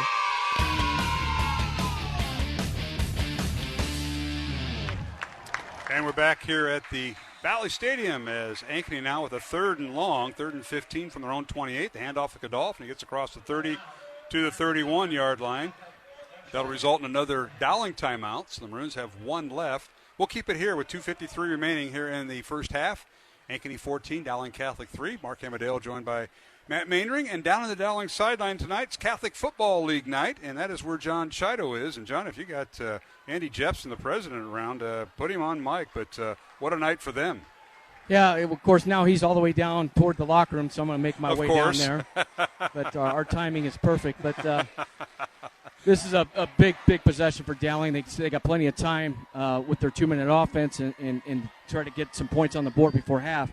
Number one, you got to field this punt because it's going to be a good punt. The Ankeny kickers are always good, so you got to field the punt and allow to get some type of good field position to start this drive. Yeah, Pelham for Ankeny. It's Max Pelham will stand back at his own 16-yard line awaiting the snap. Good snap. Punt gets away, and he turns it over. Forces Dowling inside the 30, and the Maroons have it. And that is not Cooper Nichols. That's Blake Anderson on the return. He tries to return left, and he's hit and brought down inside the 40. It'll be a first down Dowling with one timeout here, Matt. The Dowling offense takes the field, trailing 14-3. One timeout, but flags on the field, so we're going to get the famous block in the back on the return. So they'll mark it off from the 36-yard line is where Anderson was. 31, 10 yards from the spot. They'll get Jack Moore for the Dowling penalty. And that'll move the ball back with 2:41 remaining here in the first half. Couple scores quick. We got Valley up on Urbandale 14-0 in the first half, and Iowa City High, where we're going next week, they are up 7-3 over Ames. The home of Tim Dwight and his camp. That's the last time I was there, back when my son was in middle school. Oh, I thought you were going to say when you were No. It wouldn't have been Tim Dwight. It might have been. No, it was Tim Dwight. All right, English back to throw. Dowling on first down. Quick pass that's caught right around the 28-yard line by the tight end Thompson. And Jalen makes the catch for a short gain. There's a young man that we said earlier. He's got to get involved in this offense because he can be a game changer and has the athletic ability to do that and needs to be a presence. All right, 2nd and 5, the 5-yard gain that time from Jake English to Jalen Thompson. English now quarterback draw, and he's tripped up right at the 30-yard line. Didn't get far, a couple yards. Game clock running at 2:05, and it'll bring up 3rd and about 3. 3rd and 3, and Jake English is sitting there, had a little pressure, got flushed, and decided to just eat it on 2nd down and give himself a better look here on 3rd down as Dowling spreads the field with the formation. 3rd and 3 Maroons on their own 30-yard line. Game clock at 1:45. Back to throw is English. Has 3 receivers right. He'll run left. Cross the 30, and he's run out of bounds. Shy of the 35-yard line. Smart play by English, running out of bounds right there and saving. You're not going to give him the first down? No, I don't think they are. Yeah, they are. First down, English. Nice job by Jake. Knew where the marker was. And he's got the first down at the 33. So they keep the drive moving here. Is 1:40 left, and again, you're thinking maybe field goal position, get the ball down the field. Can we hit something? It's hitting a seam in here somewhere as they've been given the middle of the field. So keep your eye in the middle of the field as Jake drops back. All right, C.J. Phillip in the backfield alongside English. Here's a snap, 2 receivers right. English throws left, and he throws it out of bounds, incomplete. Carson Brown was the closest Maroon. Will bring up 2nd down and 10 from the Dowling 33. Minute 35 remaining here in the second quarter. Mark Amadale, Matt Mandering, John Chiddle. And, of course, we'll have halftime. Carolyn Kirchhoff will join us. She's here. She's right behind you, Matt. And I haven't paid my membership yet, so I may need to borrow money. Chiddle didn't leave me any. He didn't leave you any? I got to pay my Dowling Club membership, and I'm going to get you want to do the interview? I got some questions here you can ask her. It's all you, Mark. I may have to go back to you run down to the car? I might have to find a checkbook. Yeah. I am overdue. All right, it is 2nd and 10 now for Dowling. A ball on their own 33-yard line. English back to throw, 2 receivers each side. Jake's going to run it, and right up the gut over center, up to the 35-yard line. He'll pick up 2, and the clock will run at minute 25. These are those times that's hard to replicate in practice consistently for the quarterback situation. How long do you get on your reads? A lot of times you get more time in practice than you do in a game. Right. And so the simulation here for Jake is awful difficult, and as you see him try to adjust and ends up pulling the ball down quicker sometimes. 3rd and 8 Dowling, ball on their own 35. 3 receivers right. English throws right. Angles the ball up, out of bounds. It's caught by Cooper Nicholson, but he was out of bounds at the 50-yard line. That'll stop the clock with 57 seconds and bring up 4th and 8 for the Maroons from their own 35. Ankeny Centennial was able to get a lot of pressure on that series. That front three of You mean the Sean Hawks? Gavin, or the Hawks, yeah. What did I say? You said Centennial. Centennial. Oh, yeah. We're all good for those. Okay. Gavin, Jackson, and Simonson were able to get in there and make make Jake make a decision quickly and throw the ball up to the sideline. All right, twin safeties back for Ankeny at their own 35-yard line, awaiting the punt by Dowling. Let's see if that's Cole in there. We've seen Vinay kick also. Cole, it's a punt off. It's a high. Fair catch signal for in traffic, and making the catch at the 35-yard line. Nice job by Ankeny. And I'll tell you what, he had to fall forward. The Hawks have 4 guys that are back there at times. They'll put 2 at a time. So that's telling me somebody hasn't won the job. Yeah. Right? Yeah. Coach Nelson's looking for that punt returner. We'll take a break. 50 seconds remaining. 14-3 is our score here in the second quarter. Ankeny with the lead over Dowling. Let's go down to the Dowling sideline, and that is where John Chido is at. John?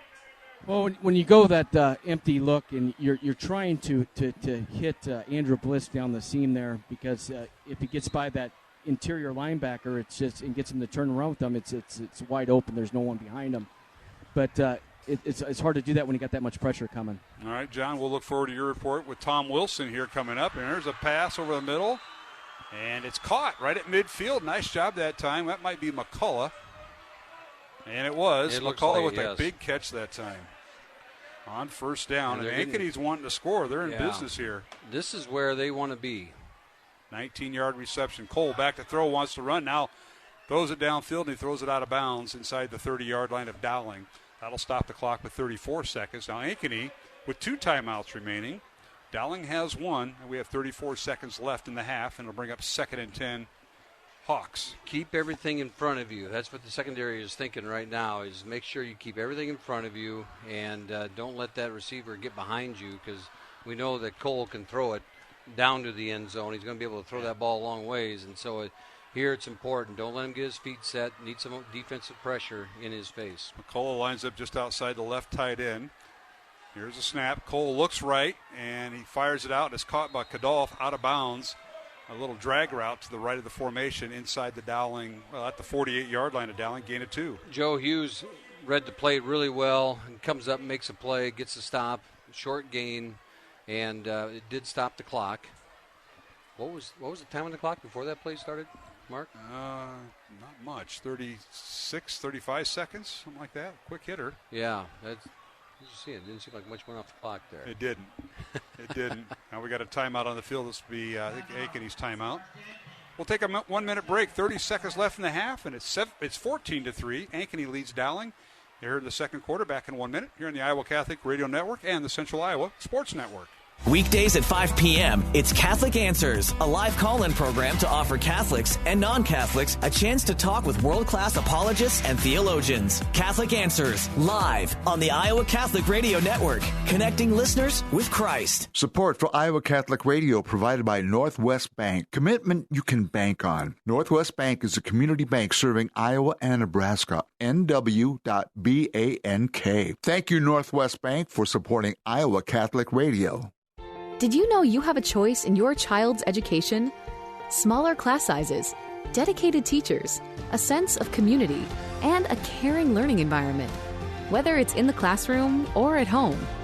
Diocese of Des Moines Catholic Schools deliver the best value in education, and we offer tuition assistance to help you afford it. Learn more about how the Catholic schools in the Des Moines Diocese might be the right choice for your child. Visit dmdiocese.org/schools.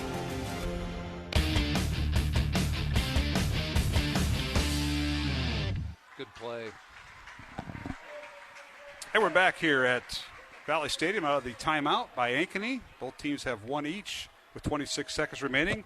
And the pass with the right side incomplete by the Hawks. That'll bring up 4th and 9 for Ankeny. Clock stopped with 26 seconds, so the Maroons will have one more shot with the football here, trailing 14-3 to the Ankeny Hawks, Matt.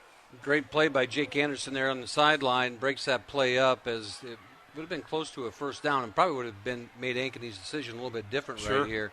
And so Jake breaks the play up on the edge and forces the punt.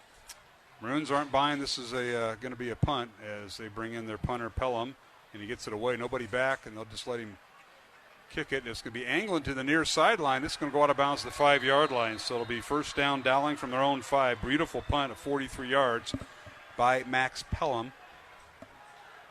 That'll stop the clock with 17 seconds remaining. It also changes your way of thinking as you go back out here offensively as well. Yeah, it does. As that ball bounces out the 5-yard line. Maroons deep in their own territory. They have one timeout left. I don't think much is going to happen here with 17 seconds remaining in the half. Let's go down to John Scheidel on the Dowling sideline. And Johnny, I know you're going to talk to Coach Wilson here at halftime. They got an uphill climb, trailing 14-3. Yeah, they do, but they get the ball to start the second half, so you don't want to do anything crazy here. Get out of this half and come out and you get the ball to start the second half and hopefully get things going offensively. Yep, the Maroons will take a knee, and Ankeny will not stop the clock, so we'll go to halftime with the Ankeny Hawks leading Dowling 14-3 here at Valley Stadium on week 3 of the high school football season. Dowling ranked second by Radio Iowa. Ankeny ranked 6th, both teams with records of 1-1. And our thanks to Ashworth Vision, Construction Professionals, and Dental Associates. I also want to thank Kemen, along with Mercy One, the Catholic Tuition Organization, Northwest Bank, and Skeffington's Formal Wear. Let's go down on the field. That's where John Scheidel has the Dowling head coach, Tom Wilson. Johnny? Well, Coach, Ankeny was able to capitalize on 2 turnovers that led to their 2 scores. You were able to get 3 points on the board. Your thoughts on the first half? Well, I guess for the third week in a row, our defense is, trying to keep us in it. We're shuffling on offense. We've missed some throws. We've screwed some things up at the line of scrimmage. We've got to find some offense to take the pressure off the defense. All right, Coach. Good luck in the second half. Thank you. John Scheidel with head coach Tom Wilson as we go to halftime with the Ankeny Hawks leading Dowling by the score of 14-3. Matt, you have any updated scores? If not, you can just read what you had earlier. Iowa City's now up on Ames 14-3 right before the half. Valley, Urbandale late in the second quarter, 14-0 Valley. And scrolling through here, I think those are all the ones that are important for us right now.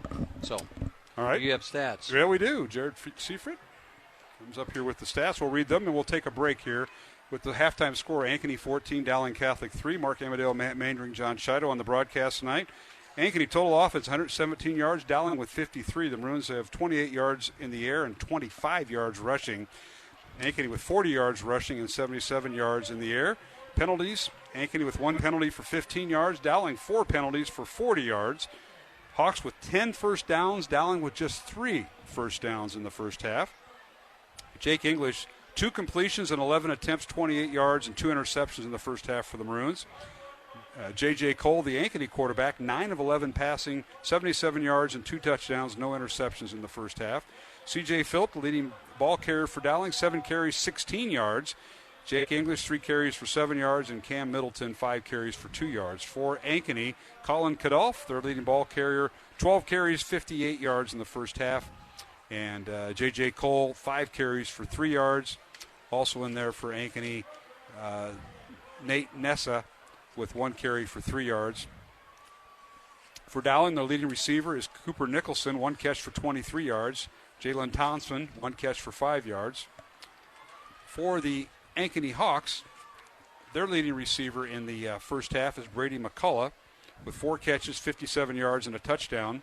Ryan Crandall, 3 catches for 16 yards. And out of the backfield, their tailback, Colin Kadolf, 2 catches, 4 yards, and a touchdown to lead Ankeny. So, again, total yardage in the first half unofficially, Ankeny with 117 yards and Dowling with 53. And our thanks to Jared Seifert, who is keeping the numbers for the Dowling coaching staff. We'll take a break. When we come back, we're going to talk Dowling Club membership. Don't go too far, Mr. Manning. I may need to borrow and renew my membership. We'll find out. Carolyn Kirchhoff will join us. Her husband, Randy, came bearing gifts. I'll show our viewers that when we come back. Halftime, Ankeny 14, Dowling 3 here on the Iowa Catholic Radio Network and the Central Iowa Sports Network. This is a Young Catholic Minute. Do pets go to heaven? Now, personally, I was greatly traumatized by the classic movie dramatizing dog murder and revenge, All Dogs Go to Heaven. However, there is a grain of theological truth to the film. Dogs can't go to hell. Meriting heaven or hell comes from either living in intimate relationship with Christ or choosing something else that you love more. That kind of relationship, that kind of choice, is one that only humans have, because we're the only creatures that God created in His own image, the image of love. Animals, who show affection or dislike out of instinct rather than out of reason and will, can't be held responsible for their actions, and certainly can't enjoy or suffer any eternal consequences for them. So will pets be in heaven? It's possible, but only because God created Earth as a sign of heaven, not because of their own merit, and not because we just won't be happy without them. If God isn't enough for us, then we're not going to be happy in heaven, with or without Fluffy. For more, youtube.com/youngcatholic.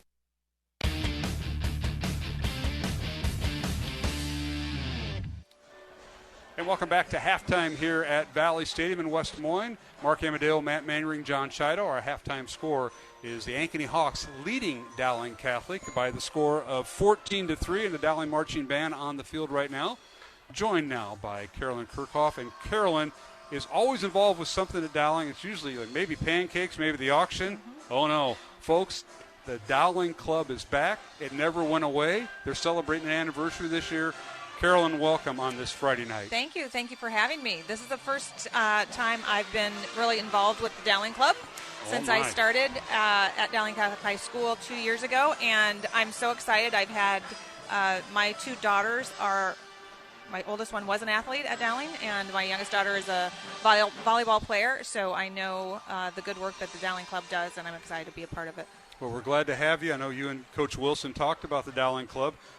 Last report, because I get a membership renewal every once in a while, then it stopped. And I'm just being honest here, folks, and Carolyn knows this. Ron Gray might have been the last guy that sent me that. He might have been heading it up 10, 15 years ago. And you know what Ron Gray means to Dowling. He's the golf coach, former wrestling coach. And if he's running it, something's up. So now you're running it, and it's under your direction. Folks, this is going to come back. It's been in existence for 80 years, started back in 1941. And how do we get back with the Dowling Club, and what is this all about, Okay, Carolyn? we're going to make it so easy for everybody. Okay. So you can go to dowlingcatholic.org and click on the athletics button, and it'll take you to the Dowling Club page, and we give you lots of options. So there's 3 different options for membership. Okay. For our future Maroons, which would be K through 8, it's a $100 membership, and our little fellows can get into any game, meet, or match for free, and our next membership is a $250 level for any adult. Okay. And that's, again, any entry into any game, meet, or match. And you also get a 15% off coupon to our famous campus store. So get some merch over there at a discount. And then we have the family package, which is really great. So that is 2 adult memberships and then 2 future Maroons. Okay. And that is $600. So how does the Dowling Club get involved with helping the Dowling teams, including their coaches and players? What's the backstory on that? So the Dowling Club really has been taking care of the players and the coaches since 1941. Okay. So any membership or any donation to the Dowling Club goes to everything from transportation to food to equipment, and everything in between. So I know personally my daughter plays on the volleyball team. They just got new uniforms this year, and the Dowling Club helped with that. Sure. So it could be equipment for football. It could be a number of things, but transportation, banquets, and coaching salaries. So we want to attract and maintain the great coaches that we have at Dowling Catholic. This is with Carolyn Kirchhoff. She is the Events and Community Engagement Manager at Dowling Catholic High School. We're not talking about any of that, or maybe we are, but we're talking Dowling Club. Dowling Club. Here on Iowa Catholic Radio on the Central Iowa Sports Network. Halftime, 14-3, Ankeny leads Dowling. And, Carolyn, we're going to go right into the different types of memberships. There are different memberships. You know, maybe it isn't one size fits all. You kind of mentioned, you touched on that a little bit with if you have kids in grade school, or middle school rather, going to Dowling. I have a daughter that's an 8th grader who will be at Dowling next year. So talk about the different packages. So that would be a great example for a future Maroon. Okay. And with a membership like the future Maroon, the adult, or the family pass, we're also doing special events just for our Dowling Club members. Okay. So tonight we did a tailgate before the game. And I saw them down there. Yes, yeah. We had the grill fired up. We were giving away lots of prizes. Mm-hmm. Our coaches are so generous, and they dropped off a bunch of team gear for us. So we had a prize wheel. Everybody was spinning the wheel, winning a T-shirt. I mean, cheer and dance and track and cross country, volleyball. They all had donated something. It was great to see awesome. Our Dowling Club members going away and representing all of our great sports. So an adult membership to the Dowling Club, what does that get you? Okay, so that is the adult membership is one person for $250, okay. and that is entry into everything. So, and that's also really good for our band parents, our cheer parents, our dance parents, because they're attending all of the sporting events also to see their athletes perform.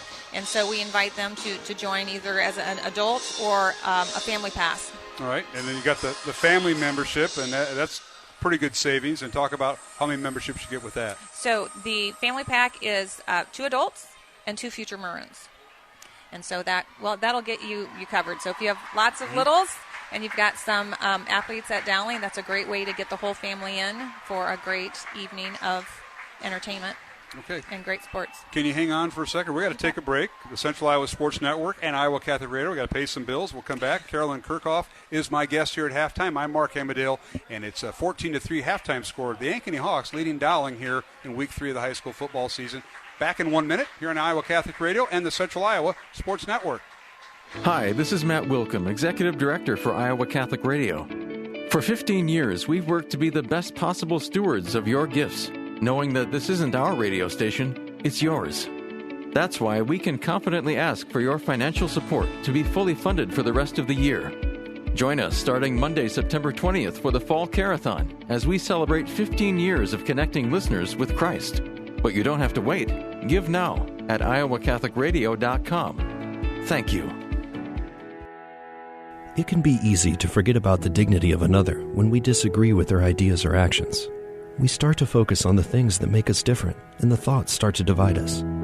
Before we reach the conclusion of those thoughts, we must pause and remind ourselves that person with a different idea or lifestyle has great dignity. The next time you find yourself ready to go toe-to-toe with someone, remember that they have dignity and deserve respect, even when we disagree.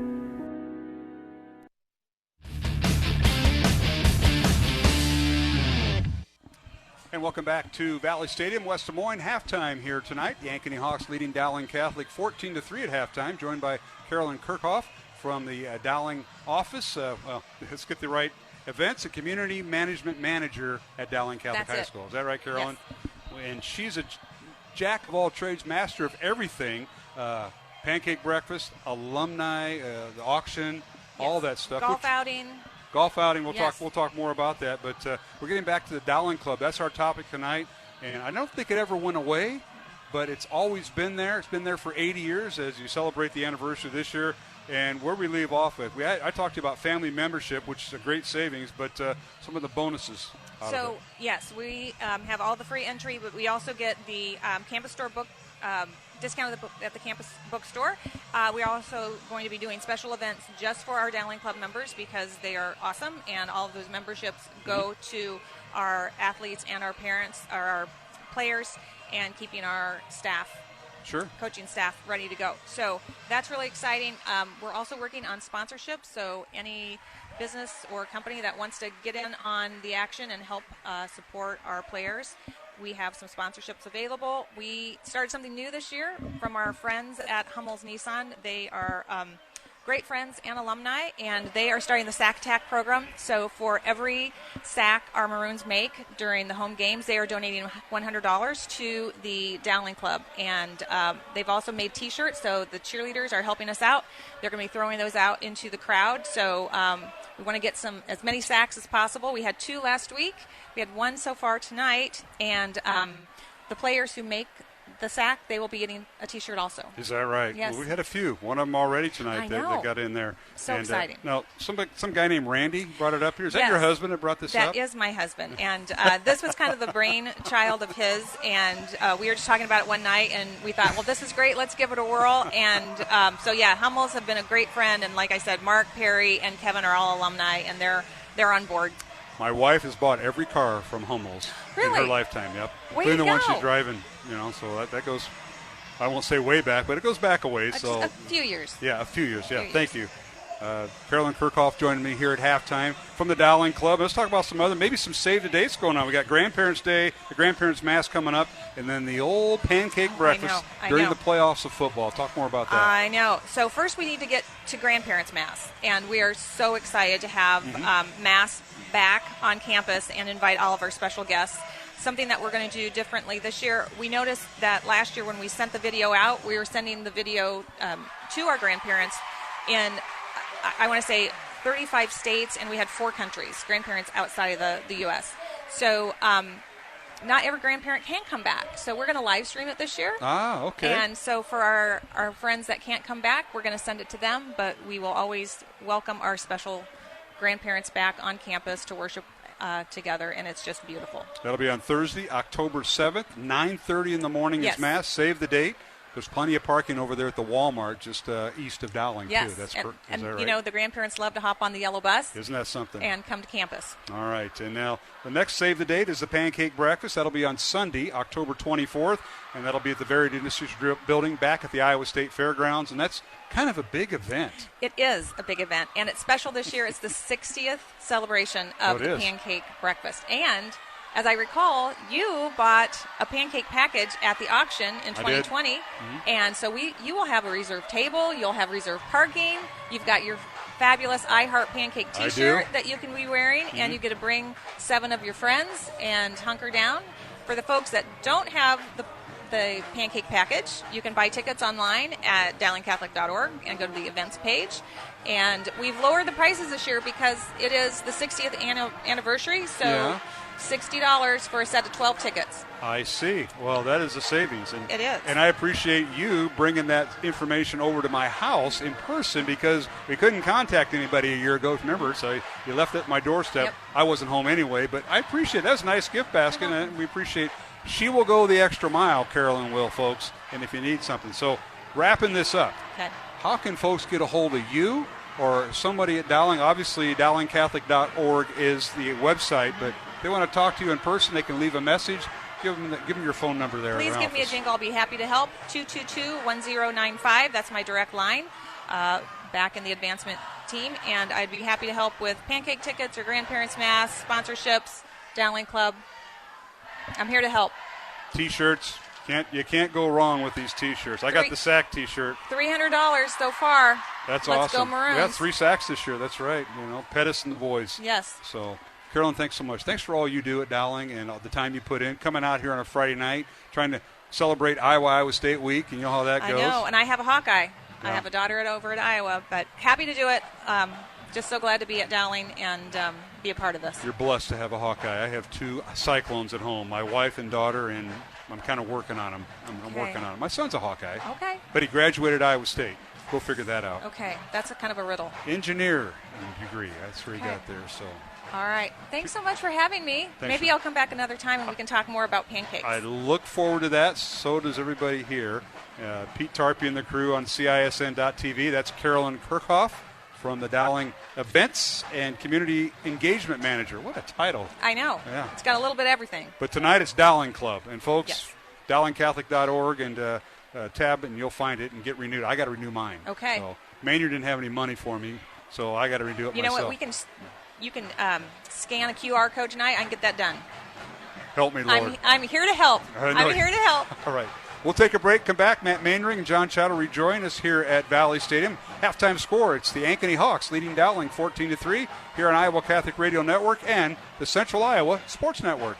Thank you, Ashworth Vision Clinic, for underwriting Dowling Catholic Sports 365 on Iowa Catholic Radio. Ashworth Vision Clinic online at ashworthvision.com. Ashworth Vision Clinic, 515-440-4610. Support for Iowa Catholic Radio is provided by Construction Professionals. Construction Professionals does remodeling and new construction. Construction Professionals is a Catholic family business built on a strong foundation. CPCustomHomes.com. Thank you, Construction Professionals, for supporting Iowa Catholic Radio. Thank you, Dental Associates, for supporting Dowling Catholic Sports 365. Dental Associates, addressing your smile, needs, and dreams. 515-225-6742. Online at DesMoines-DentalAssociates.com. Support for Iowa Catholic Radio is provided by Kemin, a global ingredient manufacturer using science to transform the quality of life for 80% of the world with their products and services. Kemin, using science to transform the world. Kemin.com. Thank you, Kemin, for your support of Iowa Catholic Radio. Listener-supported Iowa Catholic Radio. 1150 AM KWKY Des Moines. 94.5 FM K233BT Des Moines. 88.5 FM KIHS Adel. 90.9 FM KLOX Creston.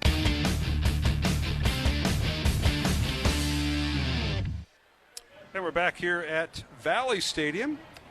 Halftime score, it's Ankeny 14, Dowling Catholic 3, and we're just a few moments away from the second half kickoff, which Dowling will receive. And we'll recap the scoring in the first half for Ankeny. They started off first with 7:09 remaining in the first quarter. Colin Kadolf on a 3-yard touchdown reception from quarterback J.J. Cole. The extra point was good by Max Pelham, and Ankeny led 7-0 on a 3-play 40-yard drive. And that was capped off by Kadolf's touchdown after an interception by Reed Johnson to put Ankeny in scoring position. Hawks came back in the second quarter with 8:14 remaining. Brady McCullough on a 5-yard touchdown reception from quarterback J.J. Cole. Pelham's extra point made it 14-0. That was after a Crandall interception as Ryan Crandall had the interception as Ankeny went 7 plays and 52 yards for the score. So it was 14-0 Ankeny at the time. Then Dowling came back late in the first half. 3:50 remaining, a field goal of 40 yards from Diego Leon, and that was set up by a fumble recovery off a muff punt by the Ankeny Hawks, recovered by Dowling, and it was 14-3 at that time. That's the score now as Pelham is set to kick off here, Matt Maindring, as we're starting the second half. Dowling receiving, Matt. Yep, here we go at the start of the second half, and it is going to be in the end zone. He was going to crank it, and then he stopped it. Yeah, we haven't talked about our officials tonight, and I'm going to get John Chido in here, but Mike Vint, veteran official, Hall of Famer, is our referee tonight.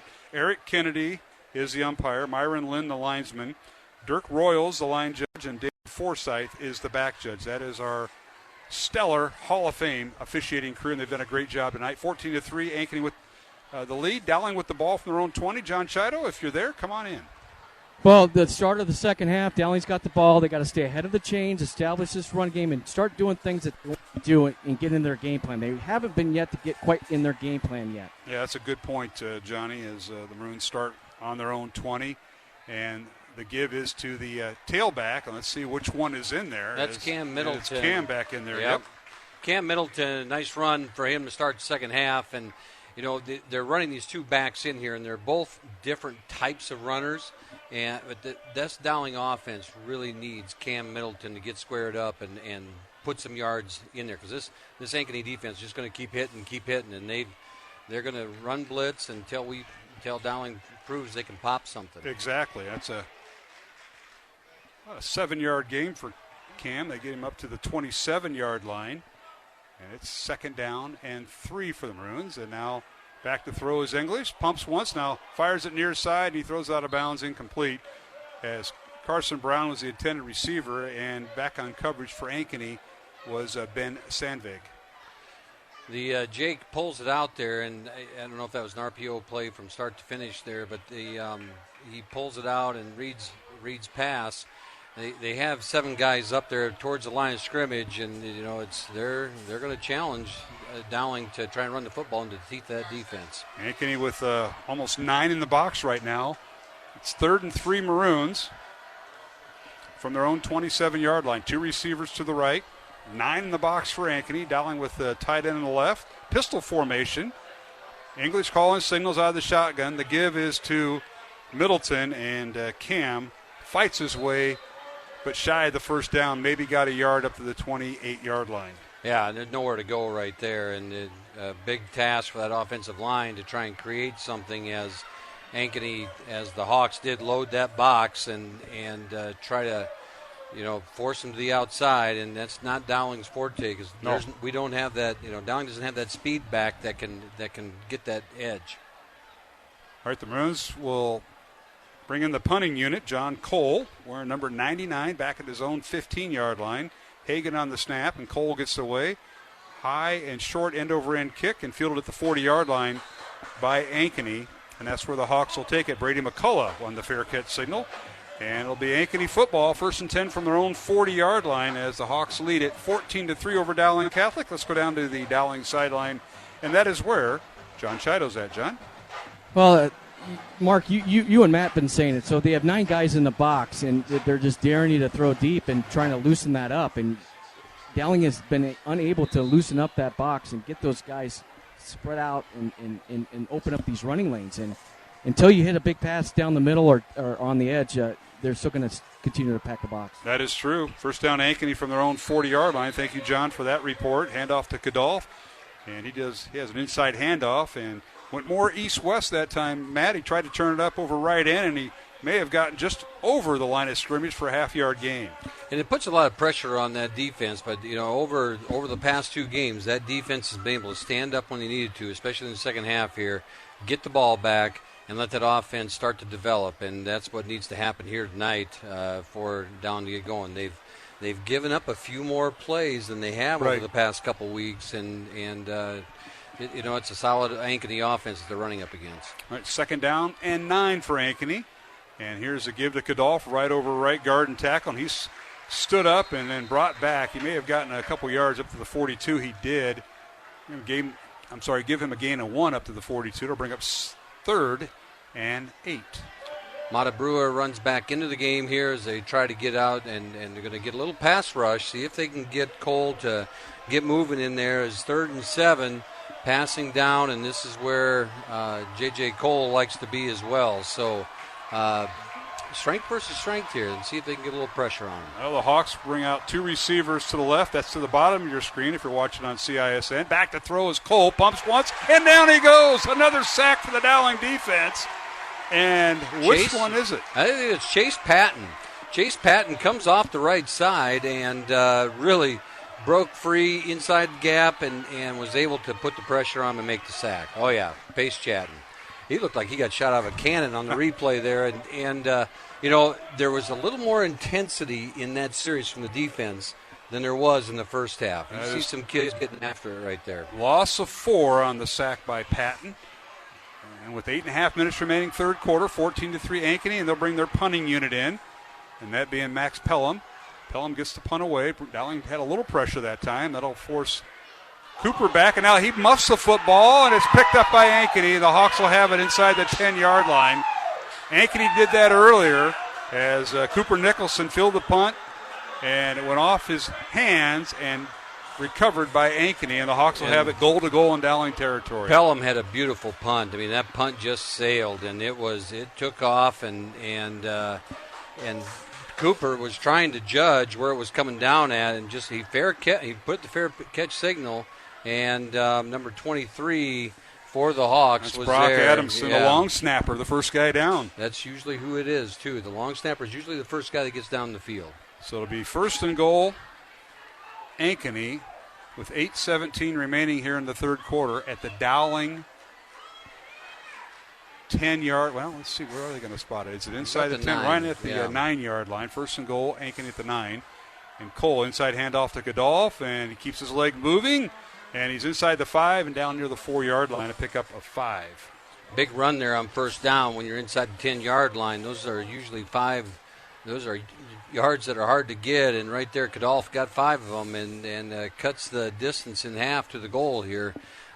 Big series for this Dowling defense, trying to hold them to a field goal or create a turnover. Yeah, they got their goal line defense in there. Ball spotted just inside at the 4-yard line. Kadolf a gain of 5.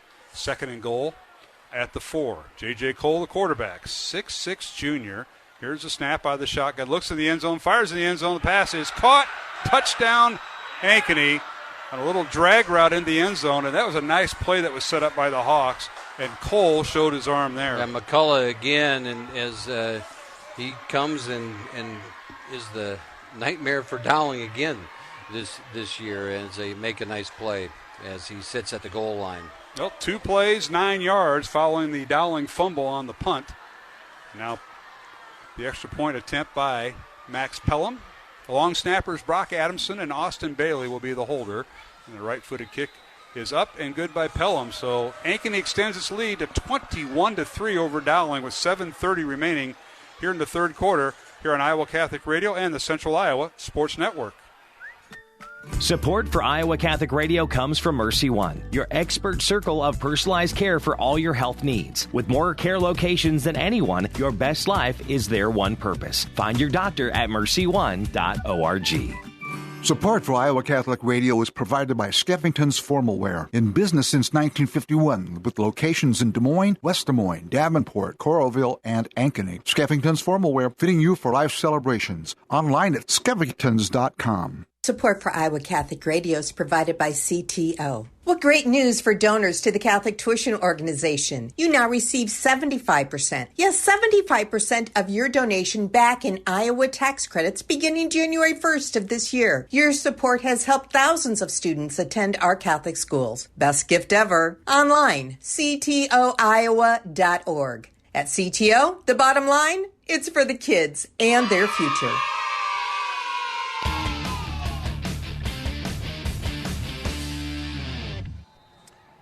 And we're back here at Valley Stadium. Mark Amadale alongside Matt Mandering, John Chido on the Dowling sideline, and it's been all Ankeny tonight for Dowling fans. Hawks lead it 21-3. They take advantage of a fumbled punt by Dowling, and they go 2 plays, 9 yards, capped off by Brody McCullough.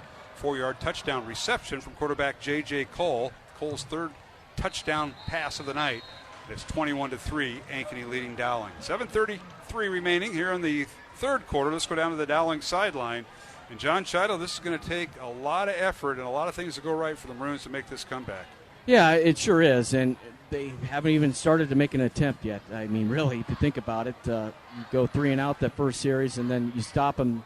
And unfortunately, with the punt. And I feel bad for Carter because he's a tough kid and he's made plays all game long. So it's not on him. It's the offense needs to get something going. Yep, Cooper Nicholson, the Dowling punt returner Johnny's referring to, that fumbled it. First down Dowling after the kickoff goes out of bounds or in the end zone. Back to throw is English, and he fires it out. And that's caught. Nice catch by Andrew Bliss, the senior wide receiver, 5'10", 165 pounds.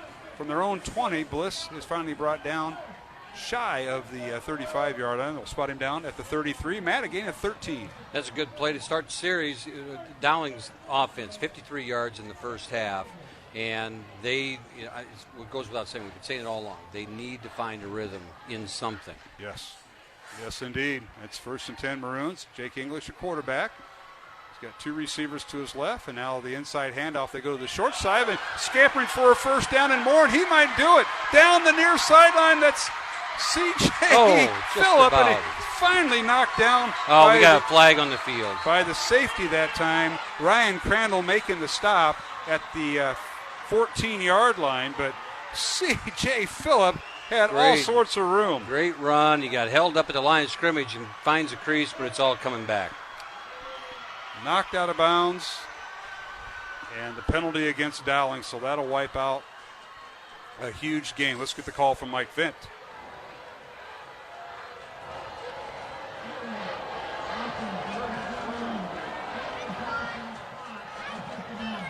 They're going to mark it off from the Dowling 35, so that was right at the line of scrimmage. I think they got a hold right there, as you saw the replay, and you can see when the offensive lineman's arm gets up around that chin strap, that's a tough one not to call. And so the call gets made, and the Dowling offense gets to start out of that hole. That wipes out a 43-yard run by C.J. Phillip. Dowling now with the 1st and 18 back at their own 25-yard line. Maroons will work from the right hash mark. Dowling going left to right, north to south here at Valley Stadium. 2 receivers left, and the inside handoff, and that's Phillip again, and C.J. finds a little bit of a seam over left guard and tackle across the 30 up near the 33-yard line, a pickup of 8. A good run there to get the 8 yards. And one thing about that play, if there's a positive in it, they found that they can do it. They see that they can create those seams, and C.J. hits it and takes off. And if nothing else, it's for this offense to gain that confidence and start moving the football. So that'll bring up first down for Dowling. Is that what they're saying? Yes, it is. 1st and 10. Handoff once again. They'll work the right side, and Phillip, they're waiting for him there. He'll lose a couple yards back to the 30-yard line. It was 2nd and 10, or 2nd and 11, so that'll bring up, are they going to give him a loss? Yeah, a loss of 2, so it'll bring up 3rd and 13. 3rd and 13, Dowling. Phillip will lose 2 yards on the play. 5:45 remaining, third quarter, 21-3, Ankeny. The 6th-ranked team, the defending champions, leading Dowling Catholic, and we got a timeout on the they field. got a timeout. Too many guys in the field. Ankeny didn't get their guys switched out. We'll take a 1-minute break with Ankeny leading Dowling 21-3 here at Valley Stadium in Week 3 of the high school football season. And we'll be back after these messages here on Iowa Catholic Radio and the Central Iowa Sports Network. Monday through Friday at 3 p.m., it's Cresta in the Afternoon. Speaker and author Al Cresta looks at life through the lens of Scripture and the teaching of the Catholic Church, providing conversation about the things that matter most. Cresta in the Afternoon on the Iowa Catholic Radio Network. Support for Iowa Catholic Radio provided by Northwest Bank. Commitment you can bank on. Northwest Bank is a community bank serving Iowa and Nebraska. NW.BANK. Thank you, Northwest Bank, for supporting Iowa Catholic Radio. Did you know you have a choice in your child's education? Smaller class sizes, dedicated teachers, a sense of community, and a caring learning environment, whether it's in the classroom or at home. Diocese of Des Moines Catholic Schools deliver the best value in education, and we offer tuition assistance to help you afford it. Learn more about how the Catholic schools in the Des Moines Diocese might be the right choice for your child. Visit dmdiocese.org/schools.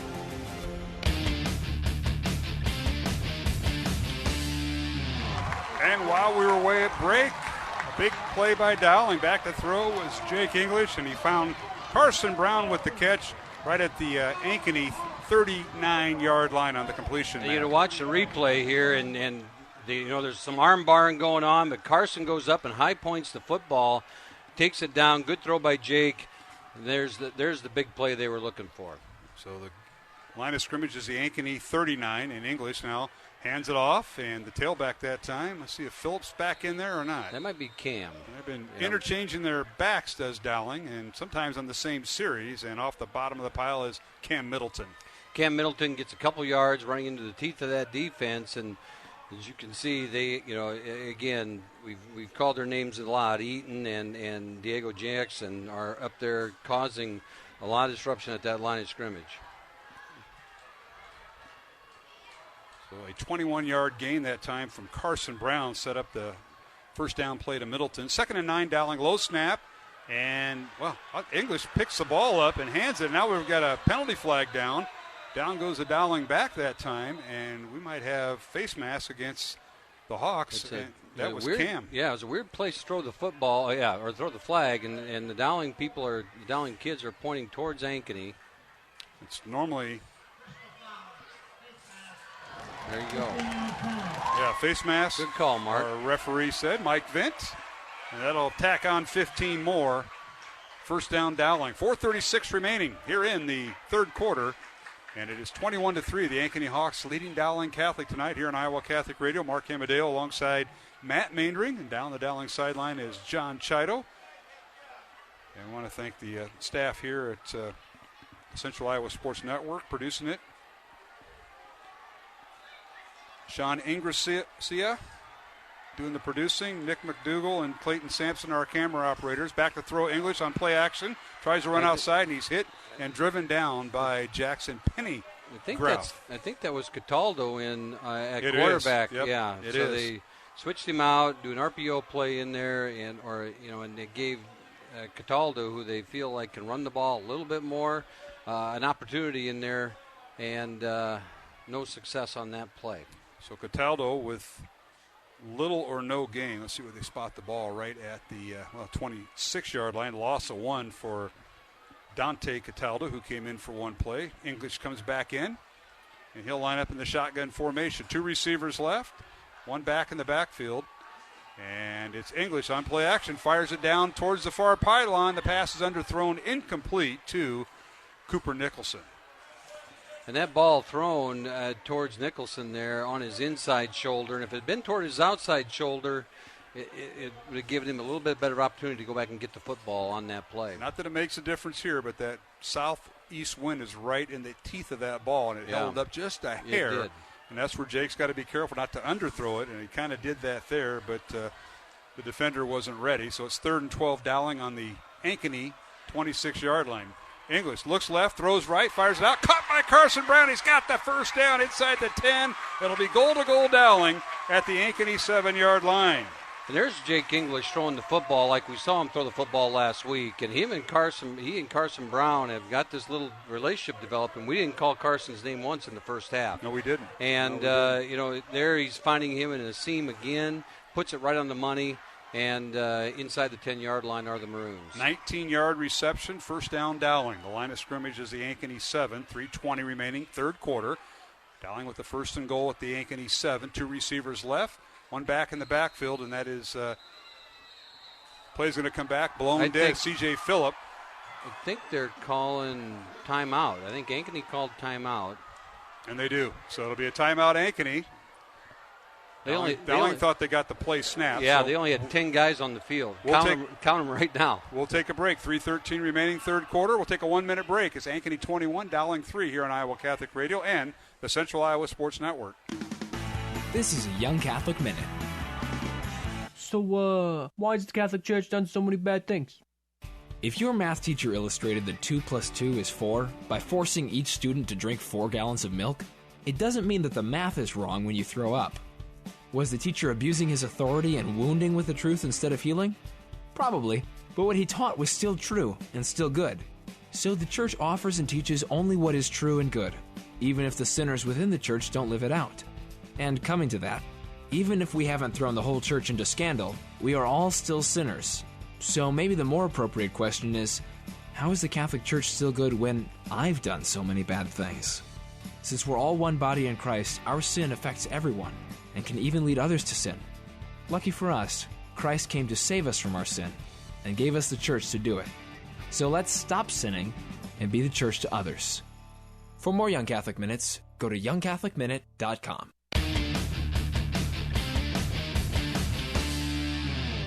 All right, Dowling out of the Ankeny timeout, a handoff to C.J. Phillip.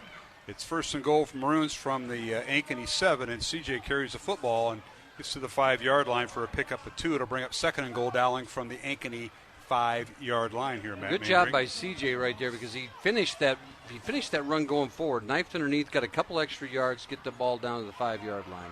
So Ankeny using one of their timeouts. They have one left now here in the second half. Dowling with all 3. All right, here is English back to throw on third and goal from the 5. Throws to the end zone looking for Carson Brown, and he overthrew him.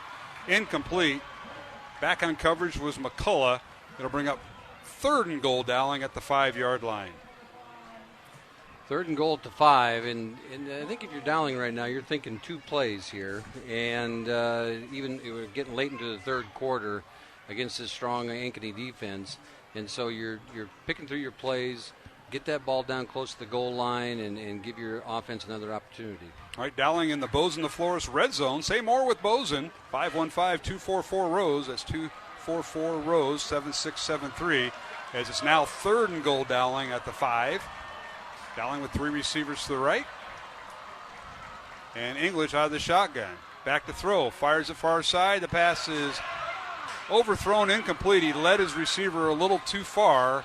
And that was the tight end for the Maroons, Jalen Thompson. Yeah, a little bit of contact at the end of that play. But the officials thought the ball probably wasn't catchable in the end. And Dowling does bring in the field goal unit.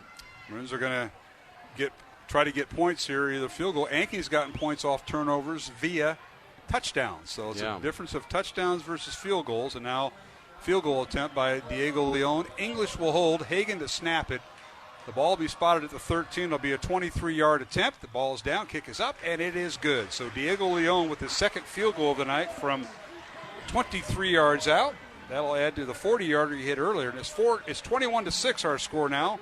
Ankeny with the lead over Dowling. Back with the kickoff in 1 minute here on Iowa Catholic Radio and the Central Iowa Sports Network. This is Dale Ahlquist with a Chesterton Minute.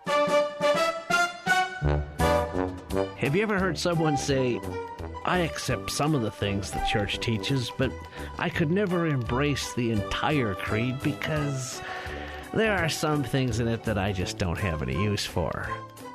G.K. Chesterton says, you might as well say that there's a great many things in the Encyclopedia Britannica that you don't have any use for. The church, like the Encyclopedia, is meant for everybody, and not just for you. It is meant for everybody, which just happens to include you. The Catholic Church is a combination of things that are nevertheless one thing. We cannot accept only part of it without rejecting all of it.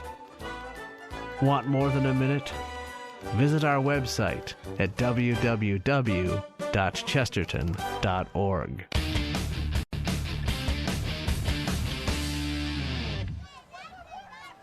And we're back here at Valley Stadium, West Des Moines. Mark Amadale, Matt Maindring, as we wait the kickoff by Diego Leon, and Dowling does kick it off, and they kick it off near side, and it's fielded by Ankeny, and that is Owen Summers inside his 25, and returns it to the 25. So, yeah, flag in late here at the end of this play. We'll see what the call is. All right, so with 2:22 remaining here in the third quarter, it's Ankeny 21, Dowling 6 here on Iowa Catholic Radio and Central Iowa Sports Network. While they're assessing the penalty, let's go down to the Dowling sideline. The Maroons go 13 plays, 80 yards, and the Diego Leon 23-yard field goal, John Chido, as the Maroons score there. Yeah, it's nice to see Carson Brown go up for that football and finally get a chance to make a play on a ball, and that's the Carson we need to keep seeing, and just a great ball skill to go up and grab that football for that big gain. And then Dowling's defense stalls there in the red zone. This is unfortunate, but it's still a two-possession game either way. If you score the touchdown and take the field goal, it's still a two-possession game. Yep, and thank you, John. The penalty assessed against the Ankeny Hawks, so that'll move the Hawks back to their own 13-yard line. They were going to start at their own 25. So it's first down, toss play. Kadolf, left side, gets outside the numbers, runs into his own man at the 15 and falls forward to the 16, a gain of 3. They had a crease out there, and as you said, Mark, he runs into the back of his own offensive lineman as he was turning the corner there, which helped let the Dowling defense get it rattled up, and you'll see that the replay on the TV here is probably got, number 24 there probably made the best tackle. That's Carson Booth, the backup tight end, who no fault of his own, just happened to be in the way of Kadolf. Yeah. So when Colin decided to run it on the toss play, he ran into his own man. So it's 2nd and 7, Ankeny on their own 16-yard line. The ball's loose. Penalty flag's down. Kadolf goes down at the 10-yard line. So a loss of 6. We'll see what the penalty's about. Now, here's my question. I don't think Dowling can take the play on this. The play might be worth more than the penalty yardage. I think they have to take the play. Yeah, I think they have to take the false start. I'm sorry, they got to take the penalty, and it is a false start against Ankeny. Other games tonight, number 1 Southeast Polk is at Waukee Northwest. The grand christening over there for the Northwest Wolves, who Dowling came from behind and defeated last week. Cedar Rapids Kennedy ranked 3rd. They're taking on Cedar Rapids Washington. Cedar Rapids Prairie ranked 4th, taking on Cedar Falls. Urbandale and Valley hooking up at Urbandale Stadium at Frerichs Field. And City High, Dowling's opponent, is at Ames tonight, and we'll have hopefully an update on there. And now penalty flag's down again on the snap. Kadolf gets the handoff. He goes nowhere. We might have another procedure. The Dowling defense was sitting there kind of scrambling around, and it might have thrown off the Ankeny offensive line. 5-yard loss. Penalty against the Hawks. That'll back them up to the 6-yard line. So back-to-back penalties by Ankeny. Very uncharacteristic, but this was their bugaboo last week against Centennial. And Ankeny losing to Centennial 14-7 was a lot of penalties in that game, Matt. Yeah, and they played a very, very clean first half, and now they're starting to get a little bit of disruption here as the Dowling defense starts to tighten things up. All right, Cole back to throw a little tight end screen, if you will, and he completes it across the 15 up to the 17-yard line, so a gain of 11 on the play on the receiver who caught the football that time. And you can see on that play too that they are going to let him go through, and they, you could read screen. I couldn't quite catch who that was either on that play, catching the ball there. It went for 11 yards. Now it's 3rd down for Ankeny. 35 seconds remaining here in the third quarter. Game clock running. Ankeny 21, Dowling 6 here in the third quarter. 3rd and 6, Hawks are on their own 17-yard line, going right to left, south to north here. Cole back to throw, fires it near side. The pass is caught nicely that time by Brady McCullough across the 20 up to the 25-yard line. 8-yard gain, first down Hawks. Dowling brought pressure there on that play and threw a lot of bodies at JJ, and he had to get it out. And McCullough makes a great catch there. That was a really, really good catch, yes. He laid out that time, and Cole, who's thrown for 3 touchdowns tonight,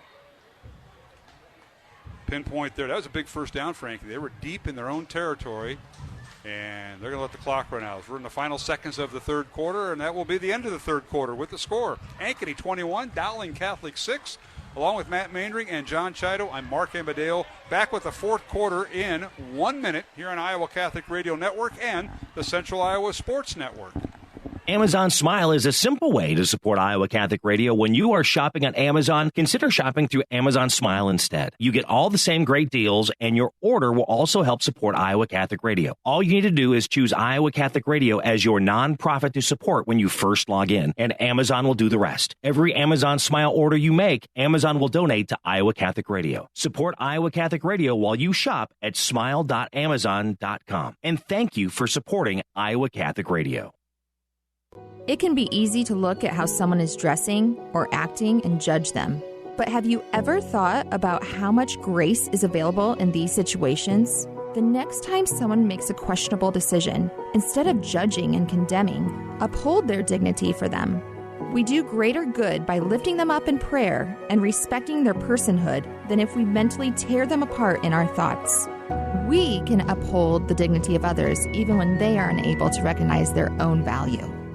Listener-supported Iowa Catholic Radio, 1150 AM KWKY Des Moines, 94.5 FM K233BT Des Moines, 88.5 FM KIHS, Adel, 90.9 FM KLOX Creston.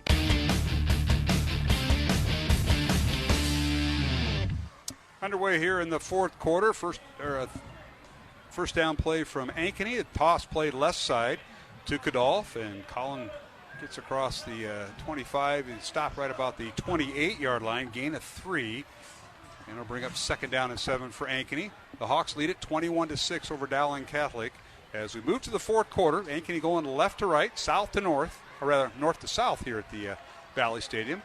Hawks in their road white uniforms, gold pants, white helmets. Dowling in their home maroon jerseys with white pants and white numbers. And now here's Cole in a read option. They give us to Kadolf, and he just zigzags his way, picks up the first down up to the 40-yard line, gain at 12. And it looks like it was going to be stopped initially, Matt, for a short gain, and then he kind of just kept his legs moving and ground out a few more yards, did Kadolf. Dowling brought a blitz off the edge, and it was on the edge there. It was number 33 for the Maroons, Seamer, coming off the edge hard, and he overran it. I mean, he was blitzing right into Kadolf, and Kadolf was able to slide underneath him, which created the alley for the first down. Mark him down at the 39, so it's an 11-yard gain for Colin Kadolf. First and 10, Ankeny. Ball on their own 39-yard line, 10:45 remaining, fourth quarter. And the Hawks lead it 21-6 over Dowling Catholic. Both teams with 1-1 records. And now the give is to tailback Kadolf, and he zigs right through there. He's like shot out of a cannon, then stopped, and then started again, and that should be good enough for a first down, I believe, at midfield, a gain of 11. Yeah, that is going to be a first down. Right now, we're starting to see this offensive line from Ankeny. We've seen it the other way the last 2 weeks, where the offensive line from Dowling was taking over in the second half. Right now, at the start of this fourth quarter, the Ankeny offensive line is making some holes for Kadolf, and all of a sudden Kadolf is getting chunk yardage here to start this fourth quarter. Yes, he is. So it is first and 10, Ankeny at midfield. Hawks trying to keep their 21-6 lead over Dowling. J.J. Cole at quarterback out of the shotgun. And they give us to Kadolf right up the gut. Down he goes. He's running downhill all the way to the 45 of Dowling, a pickup of 5. Going to bring up second and 5 for Joe Hughes on the stop there for the Maroons, as Kadolf was able to get that seam up a gap and create an opening in there for 5 yards. Kadolf has had some big carries, and now we've got an injured Hawk player on the field. 10-10 remaining, fourth quarter, 21-6. Ankeny with the lead over Dowling. Other games going on tonight. City High of Iowa City, that's Dowling's next opponent, up at Ames tonight. We'll try to get a score there. Johnson taking on Dallas Center Grimes out of Class 4A. Johnson ranked 9th, and Cedar Falls, 10th ranked team, is taking on Cedar Rapids Prairie. On this timeout, we'll try to get a number for you for the Ankeny player that's injured. Let's go down to the Dowling sideline, and that is where John Chido's at, John. Well, time is Ankeny's friend right now, and it's not Dowling's friend. So you're looking at maybe 2 possessions here with 10-10 left in the game. So they have to keep Ankeny off the scoreboard. Limited 2 possessions and hopefully have that opportunity to put some points on the board and get another shot at it, because it's 85. You're running out of time here. Yeah. So 85. I got a little piece here, Mark. Jacob Morfield. Well, I think it's the wrong name. Oh, okay. And because I got a little intel here, because there's a Sheldon tie here. So the young man going off the field, Jeremiah Kruger, is the son of 2 former athletes that I was coached. Oh my goodness! And Sheldon makes it down to Ankeny? Yeah. What kind of connection is that? I've known Jeremiah since he was running around knee high. So great kid, great family. Alyssa and Dan Kruger in Ankeny. Good kid. Hopefully he's not hurt too bad there. All right, he makes his way off, and now we're underway. Here's a handoff to Godolphin. He's stacked up at the line of scrimmage. The line of scrimmage was the Dowling 45, and Godolphin may have gotten a yard down to the 44, and that's where they're going to mark him down. They're just feeding Godolphin here, as John mentioned. It's clock eating time for Ankeny if they can keep the drives and the chains moving. This drive started back at the Ankeny 25-yard line. Actually, it was pushed back to the 13 on the penalty, and they have dug themselves out of the hole. They're in Dowling territory, and it's 3rd and 5 Hawks at the Dowling 44. And good teams find a way to dig themselves out of those holes and make a play and get things done. Right now, Ankeny's been able to do that, and they're just going to keep giving the ball to Godolphin until the Dowling defense proves they can stop it. Yep, 9th play of the drive. Back to throw is Cole. Has a man open, and it's caught inside the 10. 5, touchdown, Ankeny, and that is McCullough again on the touchdown reception. Brady McCullough, the 6'4", 210-pound senior, that is his 2nd touchdown of the night, I believe. And Ankeny now extends its lead to 27-6 on the pass play for 44 yards.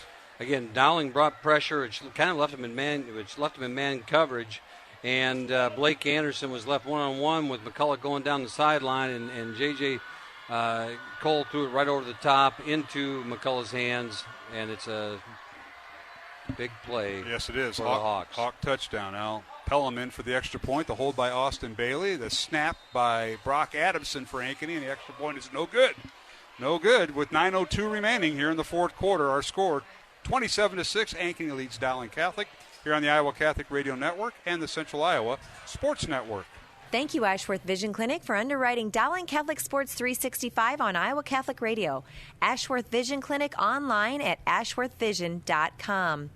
Ashworth Vision Clinic, 515-440-4610. Support for Iowa Catholic Radio is provided by Construction Professionals. Construction Professionals does remodeling and new construction. Construction Professionals is a Catholic family business built on a strong foundation. CPCustomHomes.com. Thank you, Construction Professionals, for supporting Iowa Catholic Radio. Thank you, Dental Associates, for supporting Dowling Catholic Sports 365. Dental Associates, addressing your smile, needs, and dreams. 515-225-6742. Online at DesMoines-DentalAssociates.com. Support for Iowa Catholic Radio is provided by Chemin, a global ingredient manufacturer using science to transform the quality of life for 80% of the world with their products and services. Chemin, using science to transform the world. Chemin.com. Thank you, Chemin, for your support of Iowa Catholic Radio.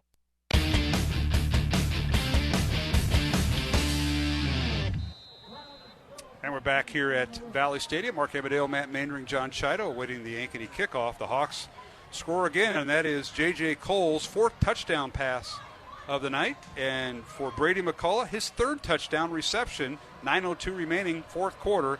Ankeny leads 27-6 now over Dowling Catholic. The extra point by Pelham was no good, and now here's a kickoff fielded by Dowling at the 5-yard line. The Maroons on the return, and running the football near side is Carson Brown. He's got some room across midfield, and he's going to run out of room, pushed out of bounds inside the Hawk 40-yard line.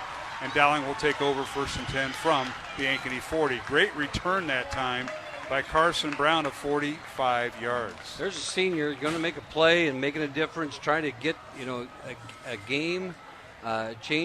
game-changing play, and puts the Dowling offense on the right side of the 50 as they head down to try and get a score. All right, John Chowder, you're on the Dowling sideline. The Dowling offense has to get to work. They're running out of time, trailing 27-6 here, Johnny. Yeah, you have to capitalize on these big plays, and Dowling hasn't been able to do that all night. So we have a big play here. They got to keep the momentum going and get something on the board here. All right, the Maroons put the ball on the ground, and hit and dropped is the Dowling tailback.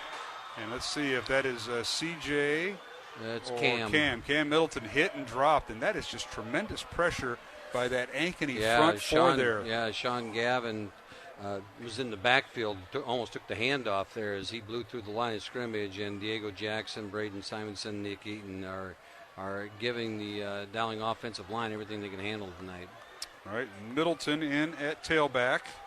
Line of scrimmage is the Ankeny 42, a loss of 2 on that last play. Jake English at quarterback, has 2 receivers to his right, tight end to the left. Dowling going right to left, and timeout Dowling. So we'll take a break. 8:10 remaining, fourth quarter. The Ankeny Hawks leading 27-6 over Dowling Catholic. We'll be back after these messages here on the Iowa Catholic Radio Network and the Central Iowa Sports Network. Support for Iowa Catholic Radio comes from Mercy One, your expert circle of personalized care for all your health needs. With more care locations than anyone, your best life is their one purpose. Find your doctor at mercy1.org.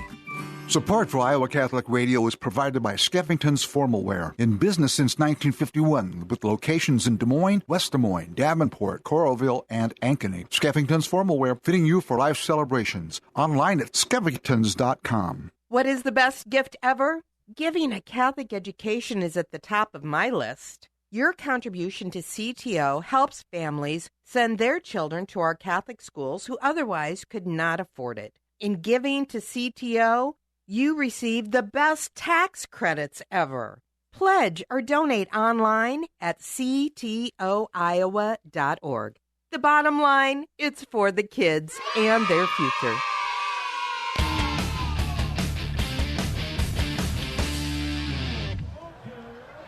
Now we're back here at Valley Stadium. Dowling running a play while we were away at break. It'll bring up 3rd and 7 Maroons. Dowling trailing 27-6 here with 7:48 remaining in the fourth quarter. Dowling with a 3rd and 7 from the Ankeny 37 here, Matt Mandry. Trying to get something going. Jake English at quarterback, works out of the shotgun. 3 receivers split out wide left at the bottom of the screen. Back to throw English, who throws for the towards the right sideline. The pass incomplete. He overthrew his tight end, Jalen Thompson. Jalen's going to have to, he'll figure this out as he matures, but he had an opportunity there to fight back through the defender and create, some contact that may have prevented, draws a flag or whatever else, but he had an opportunity to go get that football, and now here we are on 4th down. 4th down, Dowling will go for it. 4th and 7 from the Ankeny Hawk 37-yard line. 7:30 remaining in the fourth quarter. Time running out for Dowling. English back to throw, looks downfield, fires it downfield. He's got a man open, and it's caught. Caught for the first down by Bo Gamble, and that's his first catch of the season. Now they're going to wave it off. He said he didn't have controls. He was knocked down and out of bounds. Tough break for Bo, and that'll bring Ankeny's offense on the field as Dowling turns the ball over on downs. Ryan Crandall was there to break up the play for the Hawks as Bo went up and made he got his hands on it. It was a great look as you see the replay here, and goes up, makes a great catch. Yeah, he lost the ball right at the end as he comes down and hits the ground. So Ankeny will take over 1st and 10 from the Hawk 37-yard line. 7:24 remaining here in the fourth quarter. We'll go down to John Chido after this play. Is the Ankeny offense out there. J.J. Cole, the 6'6 junior at quarterback. Read option. They give us to Kadolf, who's still in there. And Colin gets back to the line of scrimmage, and that's it. It'll bring up 2nd and 10 Ankeny. 7:15 remaining here in the fourth quarter. John Chido, come on in. Dowling trailing 27-6. And Bo Gamble almost had his first catch of the year. Yeah, that was a tight catch there. Could have gone either way on the sideline. But you look at it, after a big plays for Dowling, you have first down, converts a big play, and then we get stuffed for a 3-yard loss, and now you're fighting behind the chains. And then it's 3rd and 8. And Dowling, they're not a team set up to be in that position. You have to stay ahead of the chains. The first down plays after big plays and second down plays all together have not been very good for the Maroons offense tonight. Yep, and you mix that in with a pretty good Ankeny defense who is fired up after last week's performance, losing to their crosstown rival as Kadolf gets the handoff again and squirms up for about a yard or two up to the 39-yard line. They'll call to bring up 3rd and 8 for the Ankeny Hawks, and that is so important. You got to create your own plays. some teams have some great firepower. I think we saw a team called Southeast Polk show us that. Well, Ankeny still has it, but for whatever reason, credit Centennial last week, but they stopped this pretty good Ankeny offense in its tracks, holding them to a touchdown late in the second half, Matt. They come into the season highly ranked, and they didn't look at this last week. They look at this week. The thing is for them is they took advantage of the turnovers and of the Dowling turnovers tonight, and that's the difference in this ball game. All right, Cole, it's a game or play clock wind down to nearly zero. Hand off and cut off the ball carrier, and he gets a couple yards across the 40 up to about the 41-yard line. It'll bring up fourth down for Ankeny, and they're not going to let the clock run here and bring in the punting unit. I'm sure they could even call a timeout. They have one left.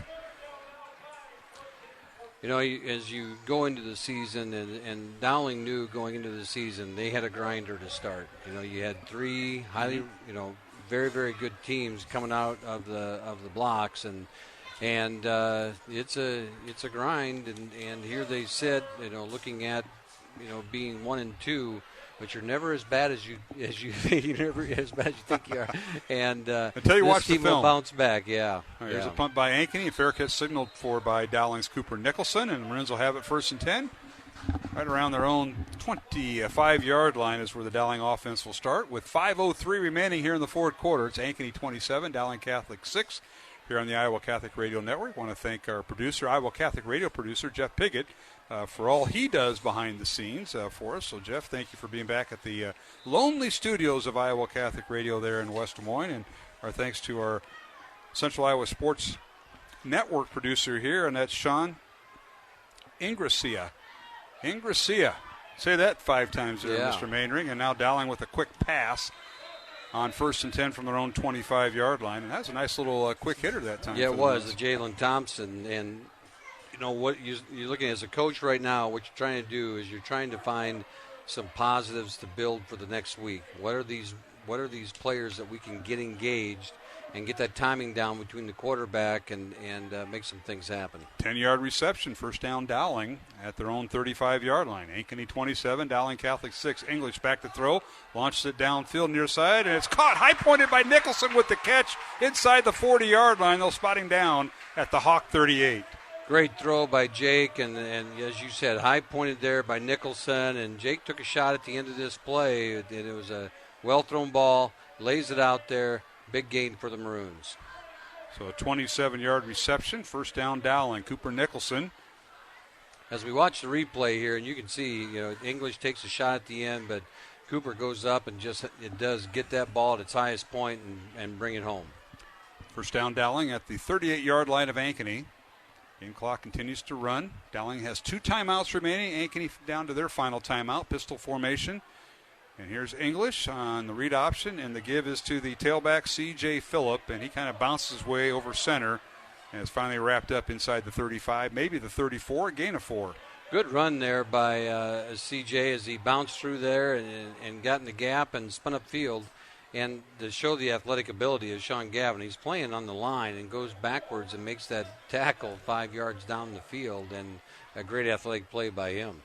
Well, Ankeny's got some of their better athletes on the field. Several of them go a couple ways. We've seen Crandall on both sides of the football a few times. And McCullough. And now here's a handoff to C.J. Phillip, and he tries to get outside and can't. No gain in the play. It'll bring up third and 6.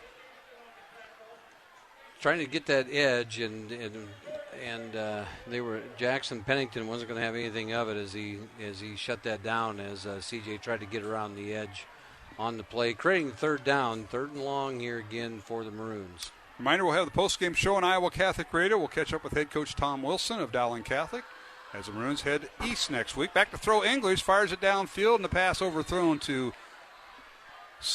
Cooper Nicholson, and it's incomplete.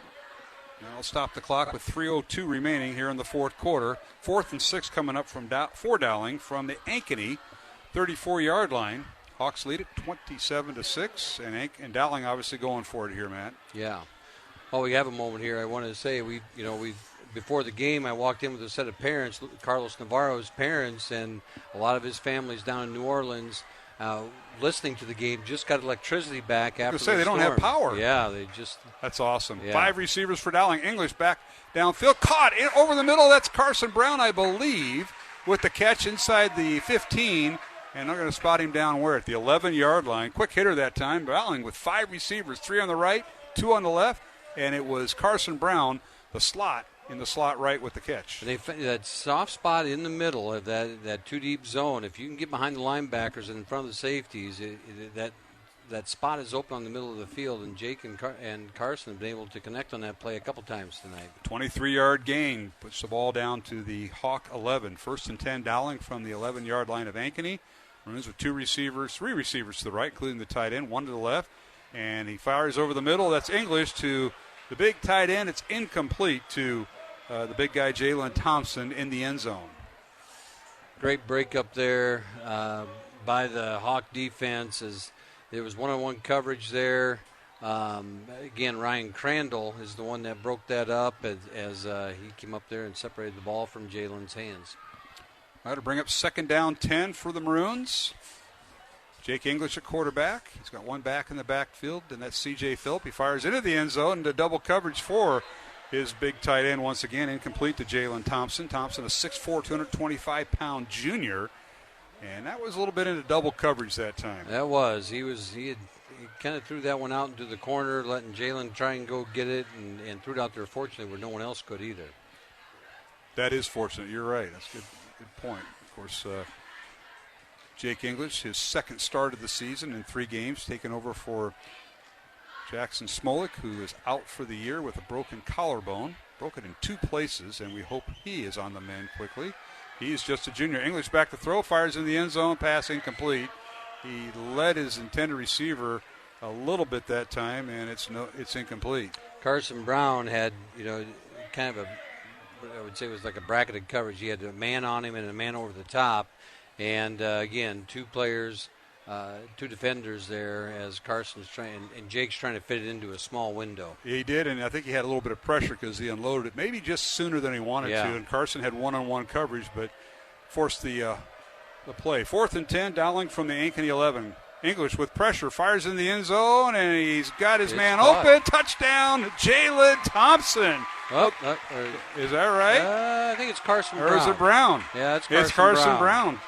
And it's touchdown Dowling. And I'll tell you what, English threw a dime that time. He had to get it over the cornerback in the end zone on the right side of the formation. We'll hopefully have the replay, and we do.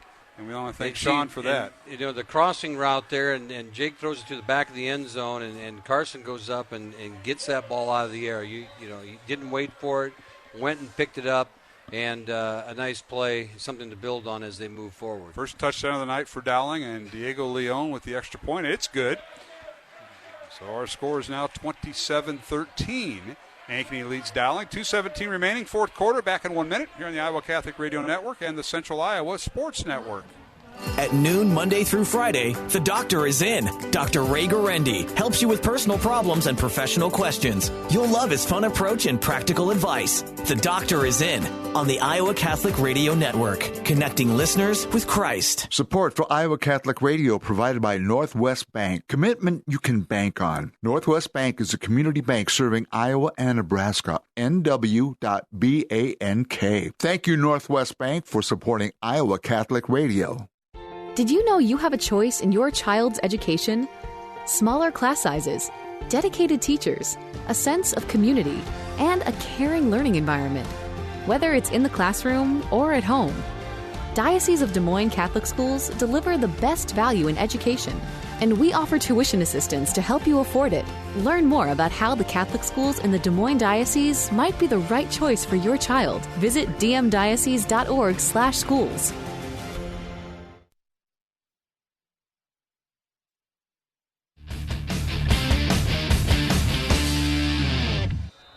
All right, we're back here on the Iowa Catholic Radio Network and the Central Iowa Sports Network. Thanks to Jeff Pickett back at the Iowa Catholic Radio studio. Now here's the onside kick by Diego Leon, and angles across midfield. I think Ankeny fell on top of it. They did.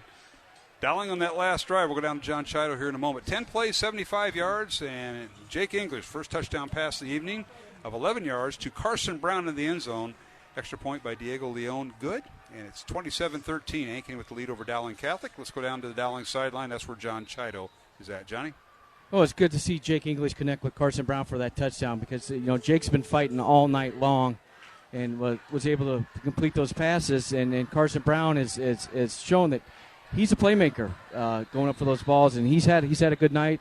Unfortunately, the scoreboard doesn't say that for the team, but, the kids fought, and they're going to continue to fight here until the end. And, Johnny, congratulations to you as the head coach of the 8th grade Dowling football team with a win on Tuesday night, and I know you're looking for your second win this Tuesday. So on behalf of Matt Manger, we want to congratulate you and your 8th grade football team.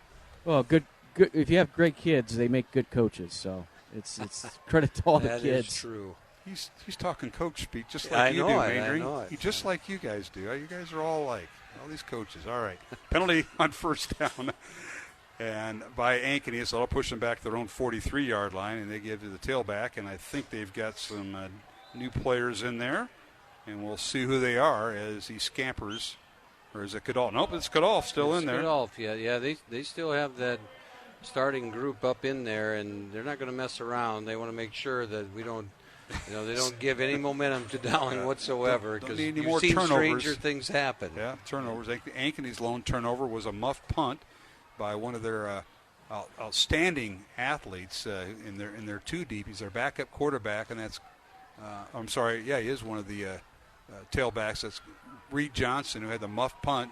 Dowling recovered, and Maroons got a field goal out of it in the first half. 27-13 is our score. Ankeny with the lead, minute 25 remaining. The handoff Cadolf again, and he's brought down right at midfield, and a penalty flag. That'll be a horse collar. Might have been Pettis on the tackle that time. He was going to get flagged for it, and that'll tack on some yardage. So Cadolf gets it up to the 49. They're going to tack on some more. It looks like we're going to have about 3 more snaps here as we move to the end of this ball game, and one of the reasons why you do change players in and out of the football game at the end, because as you're going half speed, sometimes things don't work out very well. That's true. From a health standpoint. But I think you're probably going to see the victory formation here from the Hawks. Yep, they're going to drop somebody deep as a safety, and they will get in the victory formation. J.J. Cole, who's thrown for 3 touchdowns tonight, or is it 4? 4 touchdowns by Cole, 3 caught by McCullough, and the other one caught by Cadolf. So Brady McCullough with 3 touchdown receptions, Colin Cadolf with 1 touchdown reception, and J.J. Cole with 4 touchdowns, and they kneel it, and that should do it. 40 seconds remaining. The game clock will have to throw one more play. Have to snap it one more time. 27-13 is our score. Ankeny with the lead for the Hawks. Next week, they take on number 1 ranked Southeast Polk, and that should be a pretty good game, as it'll be Southeast Polk, number 1 team in Class 5A at number 6 Ankeny. They'll kick it off at 7 o'clock at Ankeny Stadium. Dowling will go on the road. They'll take on 8th-ranked City High of Iowa City, who are playing tonight, and they'll take a knee here, and Cole does, and that'll do it. Final score, the Ankeny Hawks defeat second-ranked Dowling 27-13. Dowling now falls to 1-2 on the season. Ankeny improves to 2-1. Congratulations to head coach Rick Nelson and the Ankeny Hawks as they win it tonight here at Valley Stadium. And John Chido will catch up with Dowling head coach Tom Wilson on our postgame show. And we got quick stats and accurate stats. Oh, this guy, hey, he's all right. I know. I'll tell you what. Seifert has done a good job. He's the guy. He has done well. He and Kurt Zimmerman, but Jarrett Seifert, one of the math teachers at Dowling, providing the stats. We'll do that right now. Final score, Ankeny 27, Dowling 13 here from Valley Stadium. And let's take a look at the numbers here. Ankeny with 230 yards of total offense. Dowling 208. The Maroons with 162 yards in the air. Ankeny with 144 yards in the air. Hawks rushed the ball for 86 yards. Dowling rushed the ball for just 46 yards. Maroons were penalized 6 times for 65 yards. Ankeny penalized 6 times for 55 yards. Ankeny with 16 first downs, Dowling with 11.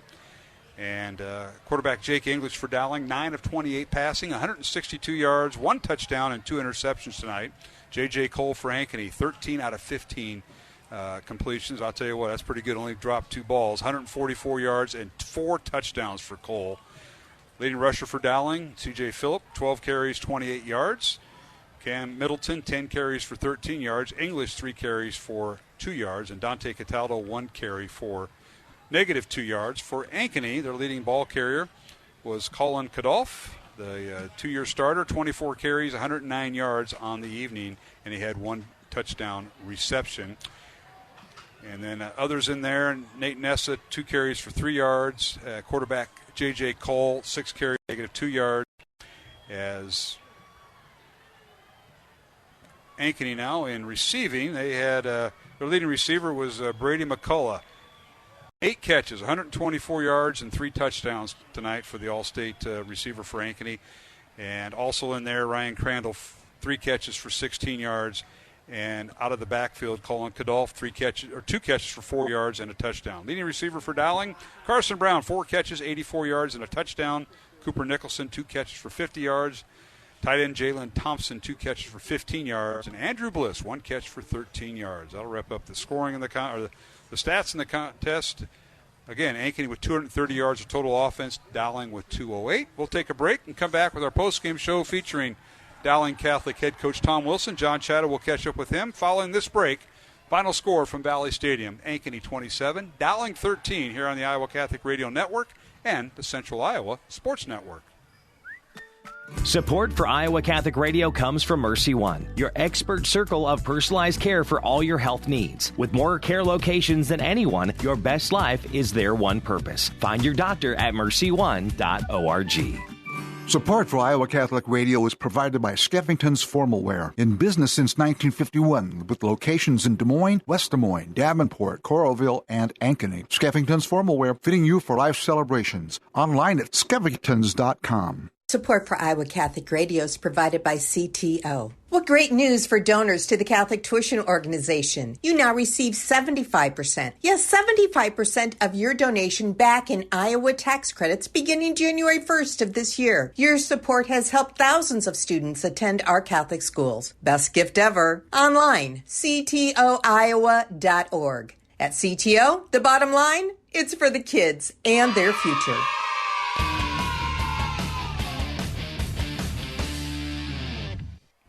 And we're back here at Valley Stadium, West Des Moines, here on our postgame show on the Iowa Catholic Radio Network. Mark Amadeo alongside Matt Maindring. John Chido down on the Dowling sideline. He'll be catching up with head coach Tom Wilson. And it was the Ankeny Hawks, a 27-13 win over Dowling. The Hawks improved to 2-1 on the season. Dowling falls to 1-2. As we want to thank our supporters of Iowa Catholic Radio. They've been with us all season long. That includes the Catholic United Financial, Ashworth Vision, our thanks to Construction Professionals, Dental Associates, also Kemen, Mercy One, the Catholic Tuition Organization, Skeffington's Formal Wear, and Northwest Bank. And Matt Maindring, we have a moment. Let's get a couple scores in there, Matt, before we go down to John. And all right, we got Iowa City High defeating Ames tonight, 32-7.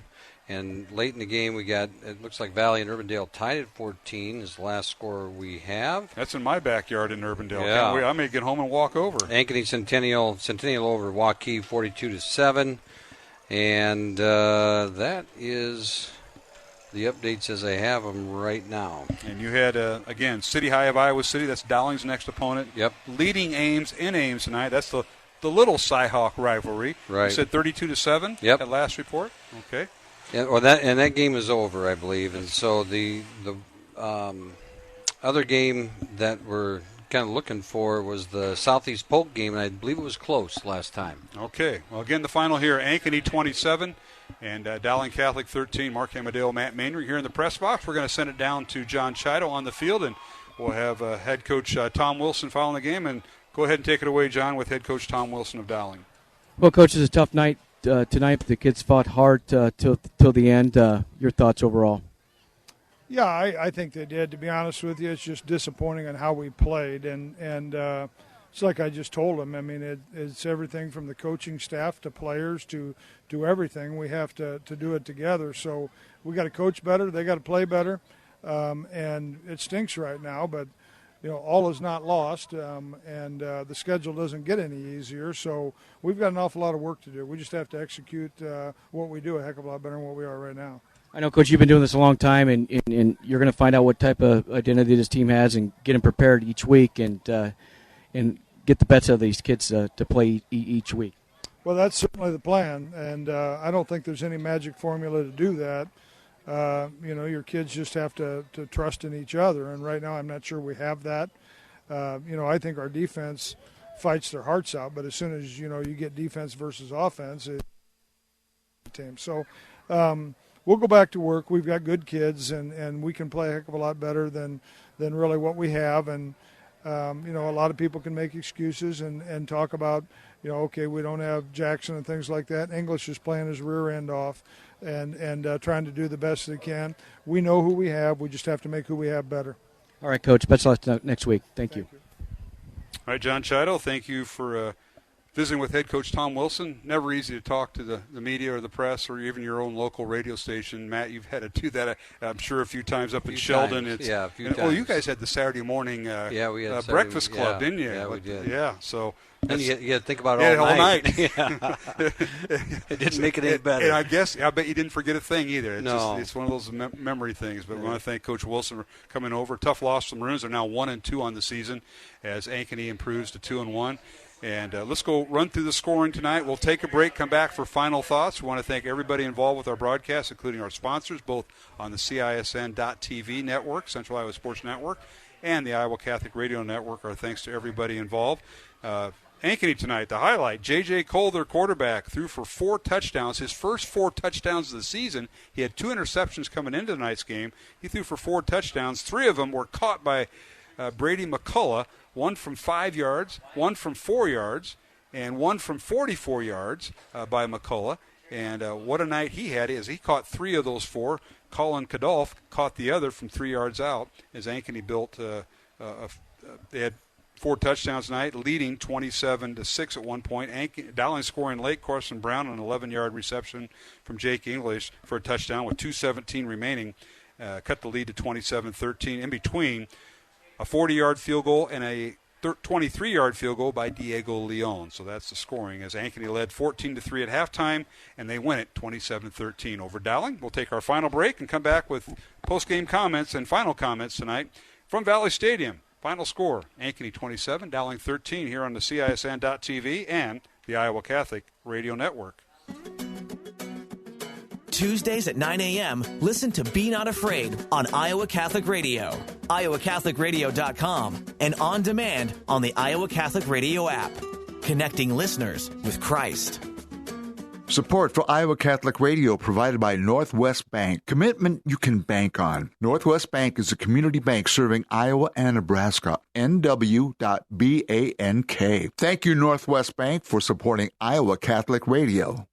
Did you know you have a choice in your child's education? Smaller class sizes, dedicated teachers, a sense of community, and a caring learning environment. Whether it's in the classroom or at home, Diocese of Des Moines Catholic Schools deliver the best value in education, and we offer tuition assistance to help you afford it. Learn more about how the Catholic schools in the Des Moines Diocese might be the right choice for your child. Visit dmdiocese.org/schools.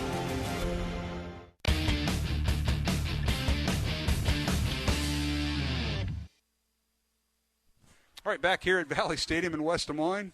Man, Mr. Mander, you are the producer. You've taken some media classes. Well, I just, the coach came up here. When Coach Chido comes up, I stop everything, and we get the inside scoop. I was out here admiring our kids. We got 3 kids picking up all the litter from the student section out there. Will Bussey leading them, and that's what being a Maroon's about right there. I'm serious. I'm more proud of those 3 kids right now than you can imagine. Matt, in our day, we used to call that jug, and there might be a football player or 2 out there picking up these stuff. Guys aren't jugged, I can guarantee you. Are you sure? I'm positive. Johnny knows what I'm talking about. We call that jug. Well, they still do. Oh, I didn't know that. Oh, yeah. My daughter doesn't know what that is yet. There's justice under God. Every day is justice under God. Yeah, there you go. There you go. Thank you, John, for coming up. Always tough to interview the coach. Final score tonight, folks, if you joined us late, 27-13. Ankeny defeating Dowling Catholic. Maroons now 1-2 on the season. Ankeny 2-1. And it was all Ankeny tonight, and they controlled the line of scrimmage. They led 14-3 at halftime, and they scored a couple touchdowns in the second half. Dowling scoring 1 versus 2 field goals tonight. And, John, it had to be frustrating. I know you as a coach, you look at that, and it's like, well, look at the offensive line play. And that Ankeny defensive front four was in the Dowling backfield for, I have negative yardage, no -2, -1, no gain. And that made it tough running the ball for Dowling. And we mentioned this, Matt and I talked about it, and you did too in the pregame. We put 9 men in the box and made you do something different, and the Maroons couldn't adjust. Yeah, when we go back to our pregame shows, and we always ask the questions back when we look at the runs we had for the titles, and remember back against Valley for the title game, I think Matt mentioned this, what team is going to come out of their comfort zone first? Who's going to force them out of their comfort zone? And we're used to getting the other teams out of their comfort zone, but it seems like tonight Ankeny was able to do that to Dowling the whole entire night. Dowling was never able to get comfortable and get in the rhythm of their offense. And you look at it towards the end, it's a 50-50 ball. And when you get down 2 possessions game and then that late touchdown, you're forced to throw the ball, and that's not Dowling's identity. And it certainly showed. And, you talked about it. You talked about comfort zone. Coach Wilson talks about comfort zone. You want to get the other team out of their comfort zone. Well, you thought that might be forcing Ankeny to throw it. Well, Cole comes up. He had thrown not 1 touchdown this year in 2 games. He throws 4 tonight, 3 of them to McCullough. And he had, I think 1 interception maybe. And I'll tell you what, or they had 1 turnover to Ankeny. That was a muff punt. Yeah. Both teams had a muff punt that was all in the fumble. And what a night for J.J. Cole, 4 touchdowns. And now he's got 4 touchdowns, 2 interceptions on the year. And he found his comfort zone is what happened. Well, you go back and look at the stats. Coming into the game, J.J. Cole's 15 of 39 in his first 2 games. That's not many, Chuck. I mean, he's not, and 0 touchdowns, 2 interceptions, 144 yards. Not much.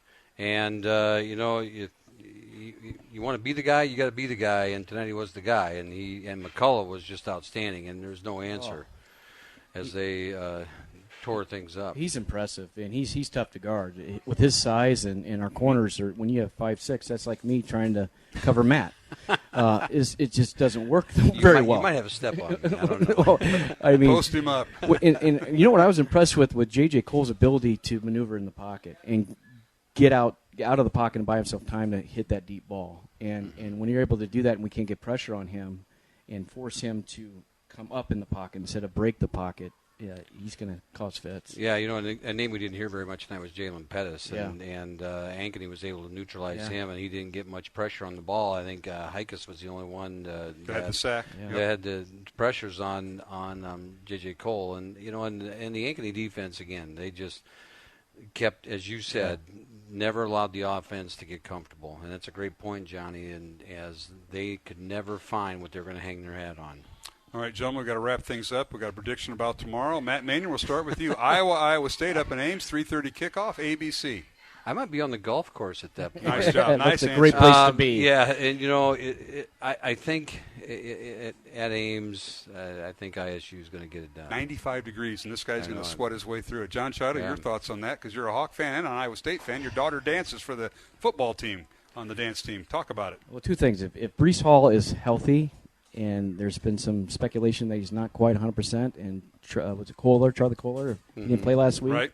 Oh, Kohler didn't play. Yeah, if he's playing this week, it's a different dynamic to the Iowa State offense. And you're on the fence. I could tell. If we're going straight up, I'll take Iowa State, and I think it's going to go in overtime. All right. I was there for that last overtime. You are going to make a prediction? Oh, yeah. Okay. Hawks win it. They're not going to give up over 14 points to Iowa State. Hawks win it. They're not going to score that many more points. 21-14 Iowa State. Yeah. Iowa over Iowa State. In the heat, up in Ames. You wear those black jerseys at home there, Mr. Chido. It's going to be a great game. It'll be fun. Yeah. A lot of tailgate parties. I'm going to invite folks to one. That's out at Valley West Mall. And they're having the big TV trucks. The DV. We're going to be out there after work. We got to be in the office at 6 a.m. Thanks to the folks in Ankeny who are going. They got an election coming up on Tuesday, so we got to be open on Saturday, Johnny. Be there bright and early, 6 a.m., 6:30. There you go. Keep on chugging away. All right, so next week we might have a little bit different. We go to Iowa City, take on City High, who at last report won up in Ames tonight. City High defeated Ames 32-7 in a little Cyhawk Classic, and Dowling plays City High. Last time they met, state championship game about 10 years ago, so I'll be going. Hopefully Matt will join me. I know you may have some family business going too, and you're on a plane Friday for Vegas to watch Iowa State and UNLV Saturday night. So yeah, so my daughter Sophia is dancing in her first road trip. That'd be awesome. Iowa State dance team. That's so cool. Very Can't proud miss of her. that. Yeah, but we'll be there. I'll be there. I hope, Lord willing, I'll be there. It's matter who's going to be around me. All right, guys, thanks for everything tonight. Great job on the sidelines, Johnny, on a tough night for the Maroons. Matt, as always, thank you. And I want to thank Carolyn Kirchhoff. Did a nice job tonight. Dowling Club, folks, get involved, get with it. Everything's online. Call Carolyn if you don't know, and dowlingcatholic.org if you need information, right? That's right. Everything's there. I think you guaranteed 500, right? We got you on That'll wrap things up tonight, Mr. Shadow, before you say anything more. Final score, the Ankeny Hawks defeat Dowling 27-13 for our friends at CISN.TV. Our thanks to them. Do a great job. Pete Tarpey, along with our film guys, Clayton Sampson and Nick McDougall, and Sean Ingracia, our producer here for CISN.TV. Our thanks to Jeff Piggott back at the Iowa Catholic Radio Studios. And for everybody involved, for Matt Mandring, John Chido, I'm Mark Amadale. Tune in next week. We'll go on the air at 6:45. Kickoff is 7:15. Iowa City, City High, hosting Dowling Catholic. The freshman game will play, I think, around 4:30, 5 o'clock, so we could be a little later, but we'll be on the air next Friday night, so join us for that. And best of luck to the Ankeny Hawks. They will host number 1 Southeast Polk next Friday night at 7 o'clock, while Dowling's on the road at Bates Field in Iowa City, taking on the Little Hawks of City High. And that'll wrap things up. Thanks for joining us. And for John Chido and our studio producer, Jeff Piggott, and Matt Mangering, I'm Mark Amadale. Have a safe and blessed, faith-filled, and historic Iowa Hawkeye win this weekend. Coverage of Dowling Catholic sports is underwritten by Ashworth Vision Clinic, Construction Professionals, Dental Associates, Kemen, Mercy One, the Catholic Tuition Organization, Skeffington's Formalware, Bozen the Florist, Northwest Bank, and Catholic United Financial. Please support the businesses that underwrite Iowa Catholic Radio. The proceeding has been a Dowling Catholic sports presentation on Iowa Catholic Radio.